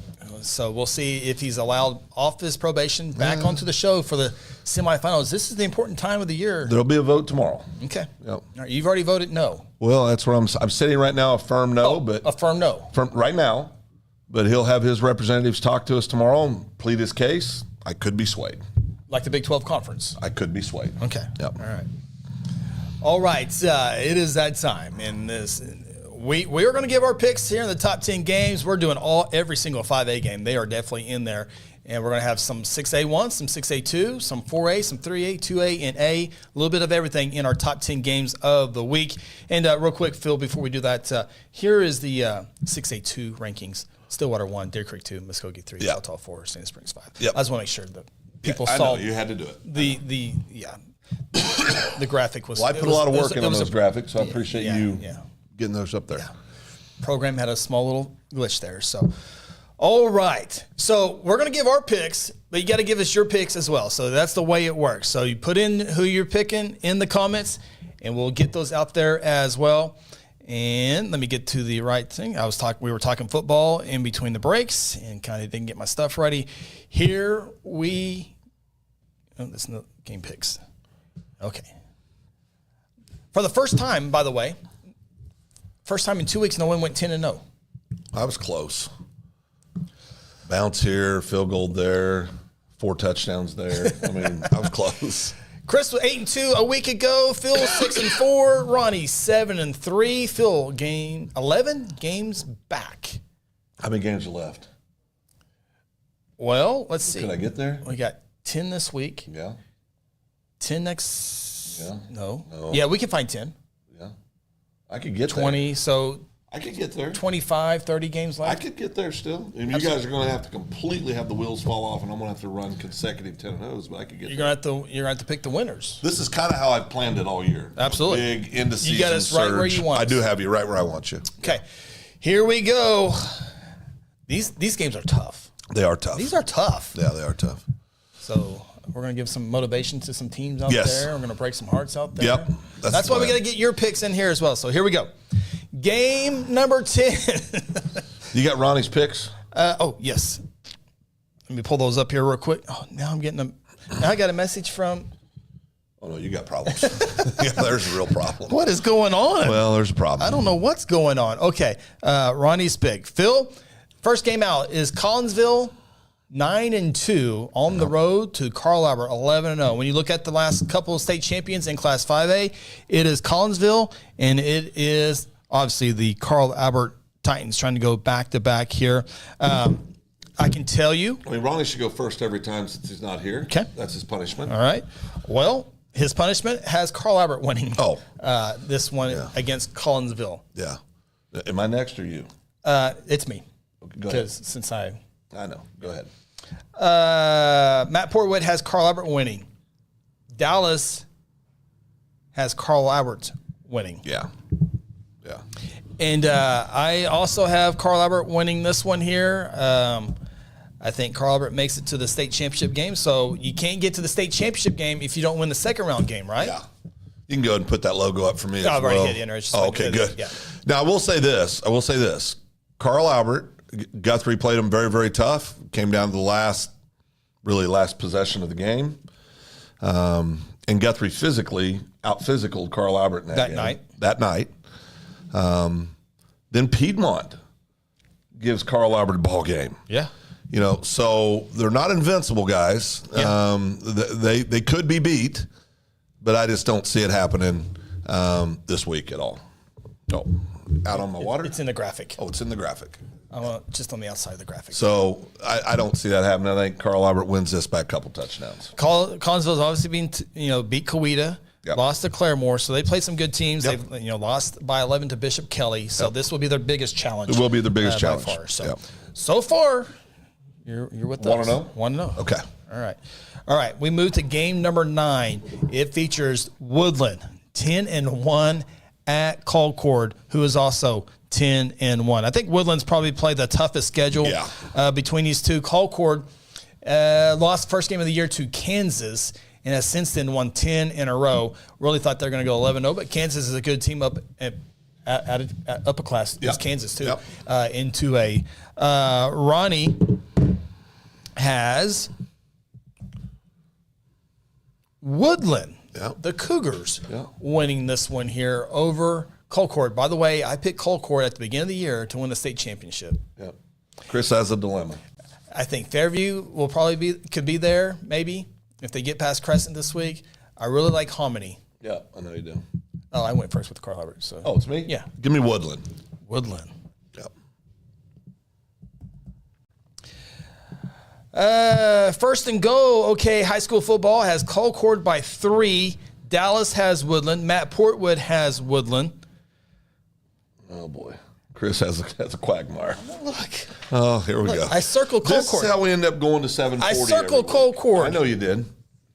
That's what you got to put down then. You circled it.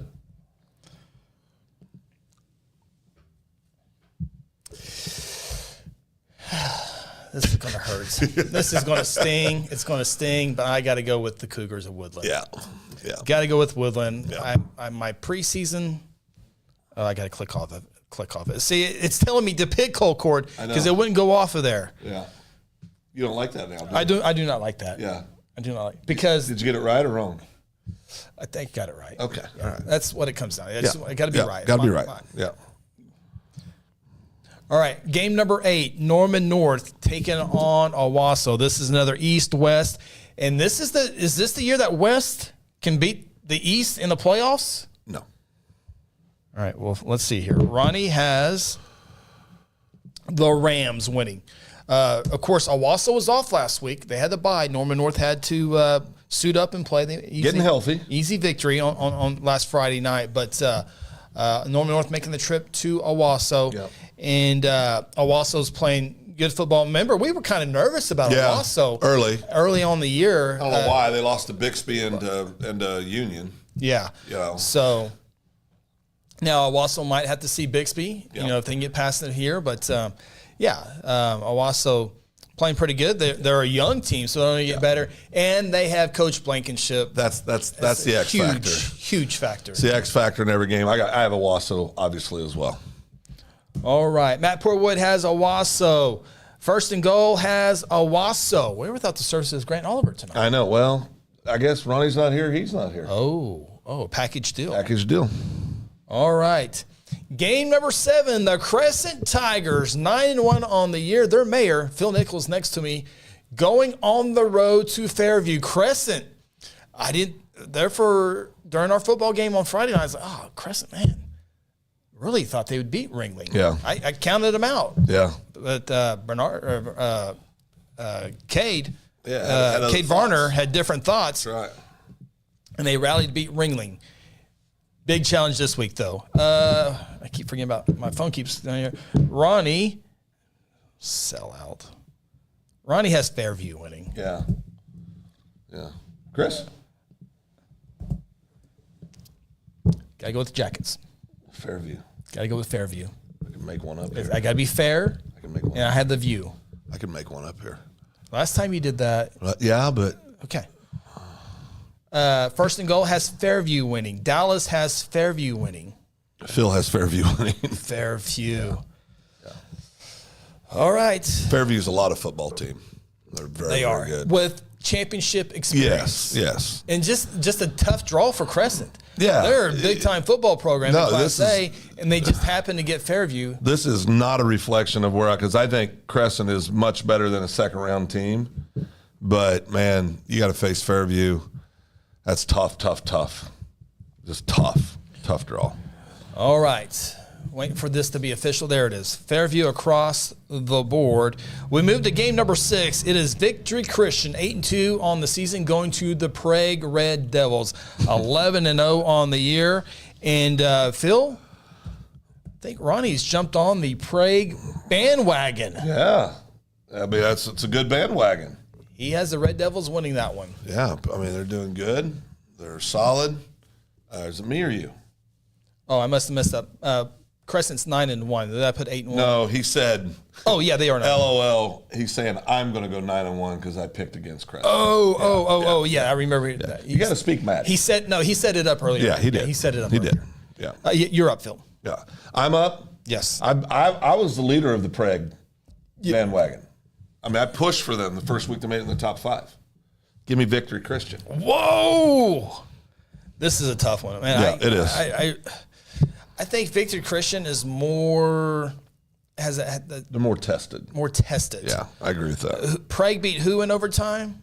Held them at the 5. Yeah, it was. I'm going to need this information here to second here. Don't beat me to it. Let me have one job. Well, we're working on time here. No. Are you there? Yes. Okay. All right. I'll let you have it. Prague beat Vian. 29-23. I mean, they've played some good teams. They beat Meeker early. Meeker's 7-4 team on the year. Beat North Rock Creek in a close one, 34-26. North Rock Creek was a playoff team this year. 5-5.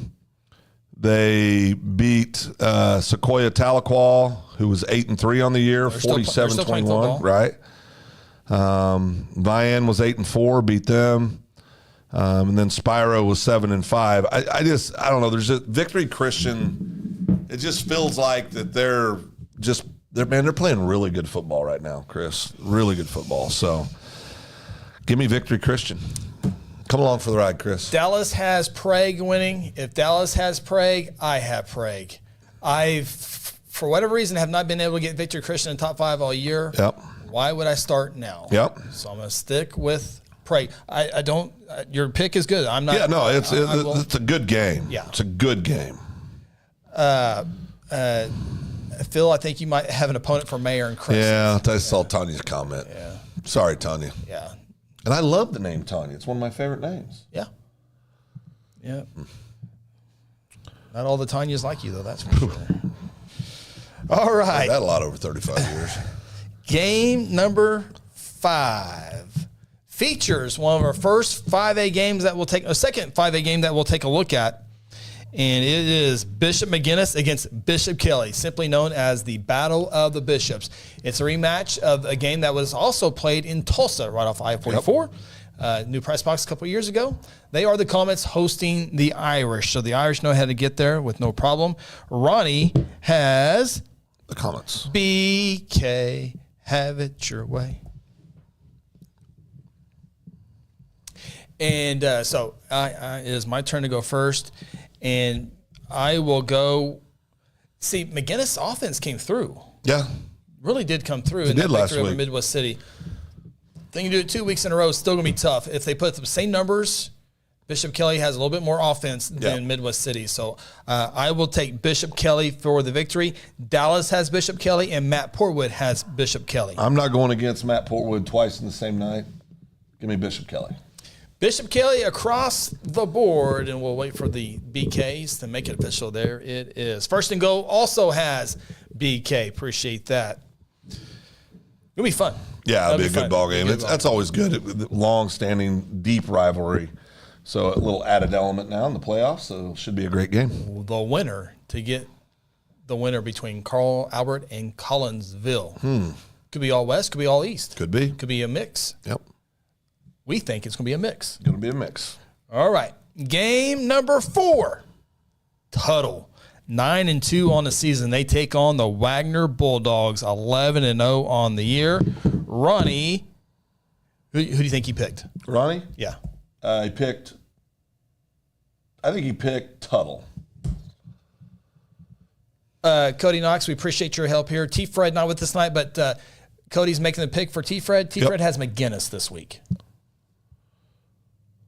Oh, really? Yeah. T-Fred's picking McGuinness. He's not here, but shocker. But Cody's helping him out. That's shocker. Dallas has Wagner winning. Yep. Who'd Ronnie pick?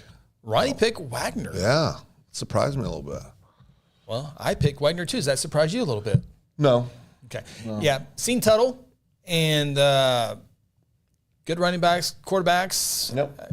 Trying to good defense. Coach Ballard, by the way, 100 victory. That's big time. Yeah, he got his 100 victory at Tuttle. So, but Matt Portwood says Wagner huge. He said big. He said big. Well, I say Wagner huge. Wow. Yeah, I think Wagner wins this game. All right.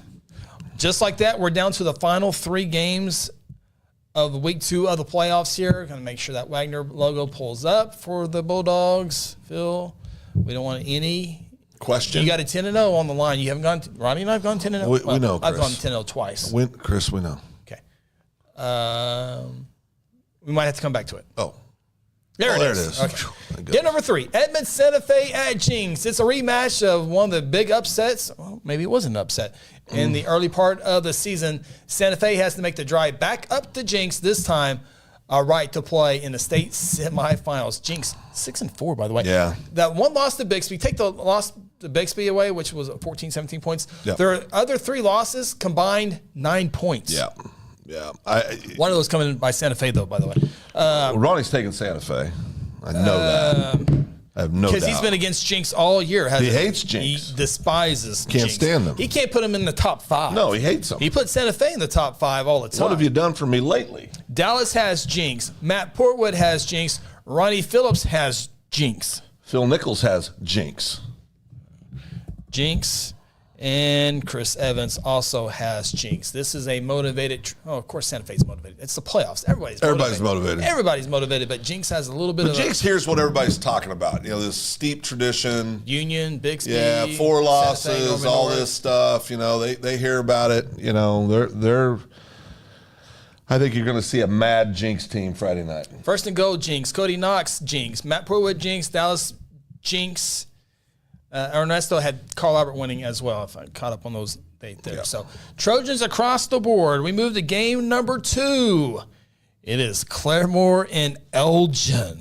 Yeah. And this is 10-1 Claremore with the victory last week. Elgin, victory over Piedmont, 20-0. And we want to throw this out here real quick here. And to be we had an Elgin. We want to get that on here real quick. Elgin, I think they go in order this way. Do you remember what he said, Phil? Here it is. Rod Jack, 5248. Appreciate you. Oh, take that off. Game 3 off. He says Elgin starters gave up 0 to Lawton MacArthur. Guthrie gave up 21. Is that what he's trying to Yeah, that's the point he's trying to make. Okay. Yeah. And starters have only given up 24 points all year. Yep. I was trying to say Guthrie, you only gave up 54. That's right. So, okay. That's right. Yeah. Okay. Your thoughts on that real quick, Phil? Well, first thing I'd say is refer to the schedule on those stats. They have to play who they play. Yeah, who they played.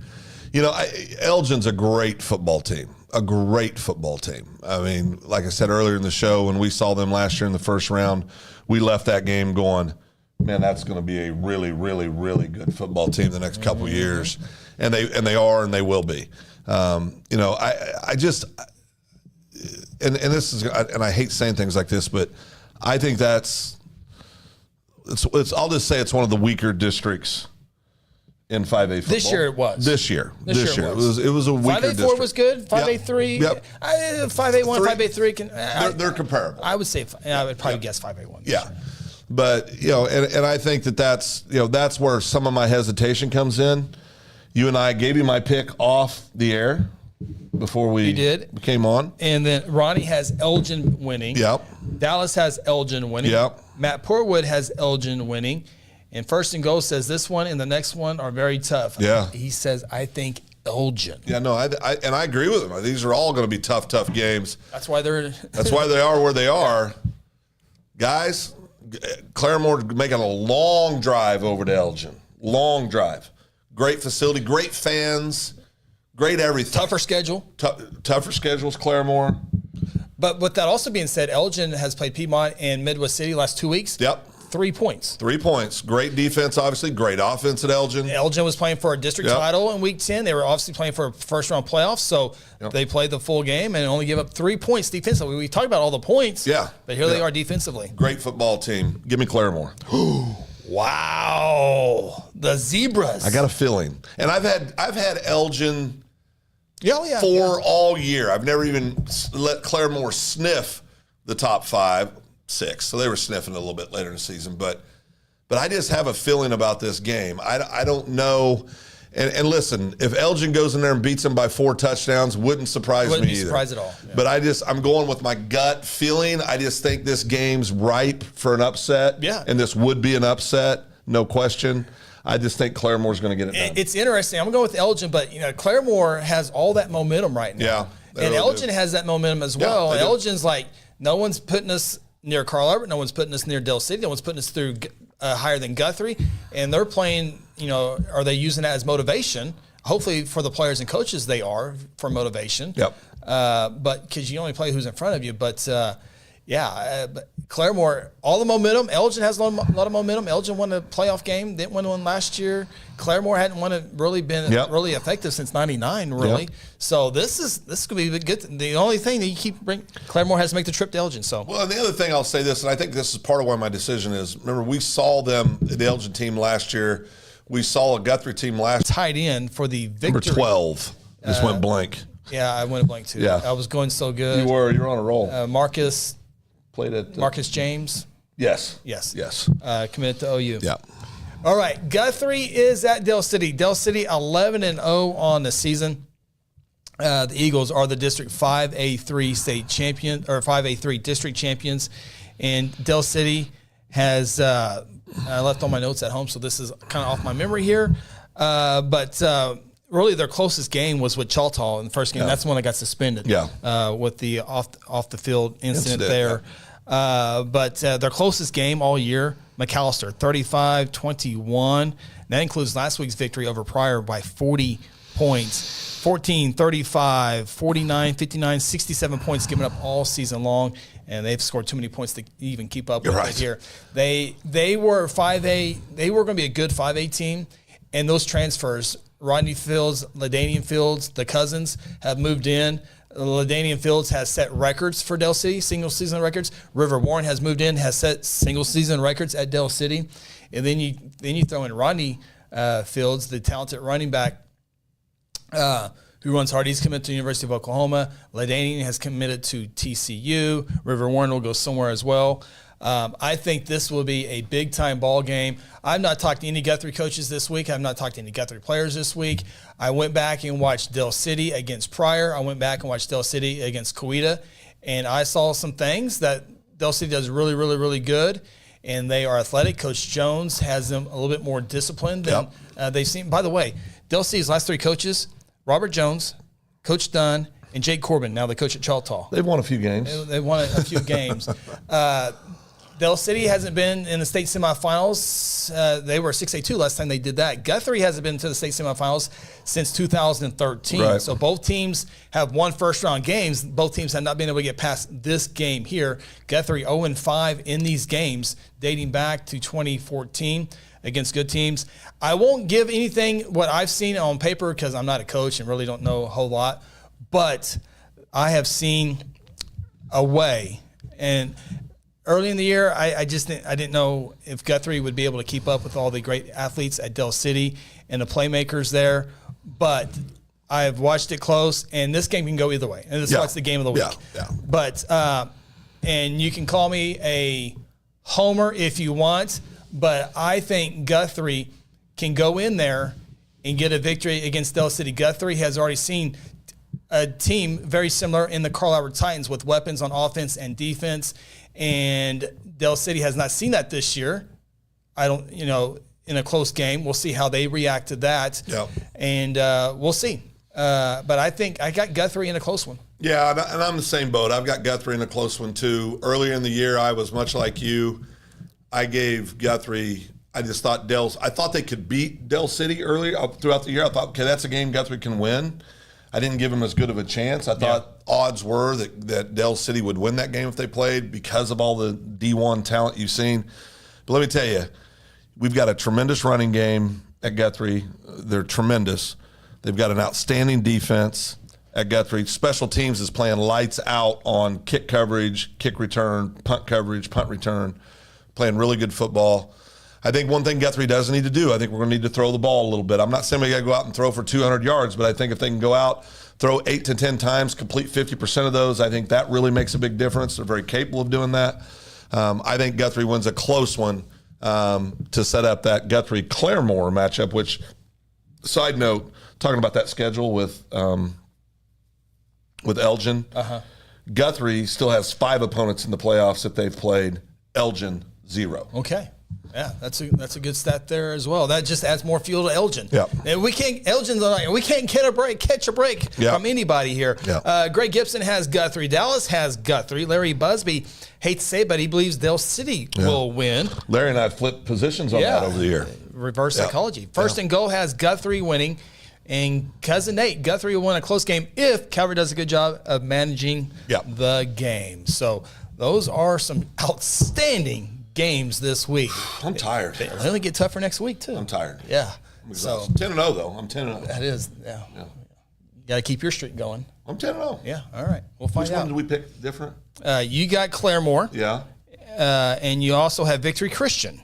Yeah. I like both those. Yeah. No. Yeah. This time of year, they should all be tough. Yeah, absolutely. Yep. They only get tougher. All right. We are out of here. Best of luck to your high school football team this week. And we're going to sign off here. We always have a second show. It's called the Open Mic Podcast. It's on here on Second Banana Media, and we talk about a variety of things here tonight. So usually make fun of Phil. Yes. Well, no Ronnie tonight. That doesn't slow you down. So we will have to adjust with no Ronnie tonight. Yeah, no Ronnie. We are out of here. First and Goal. Love the show. You guys do a great job for high school football. And say, hey, thank you. You do the same thing as well. It's a good follow on Twitter. First and Goal, OKHS Football. For Phil and Ronnie. See if he's back next week. We'll see. I'm Chris Evans. This has been the High School Huddle, presented by Generations Church.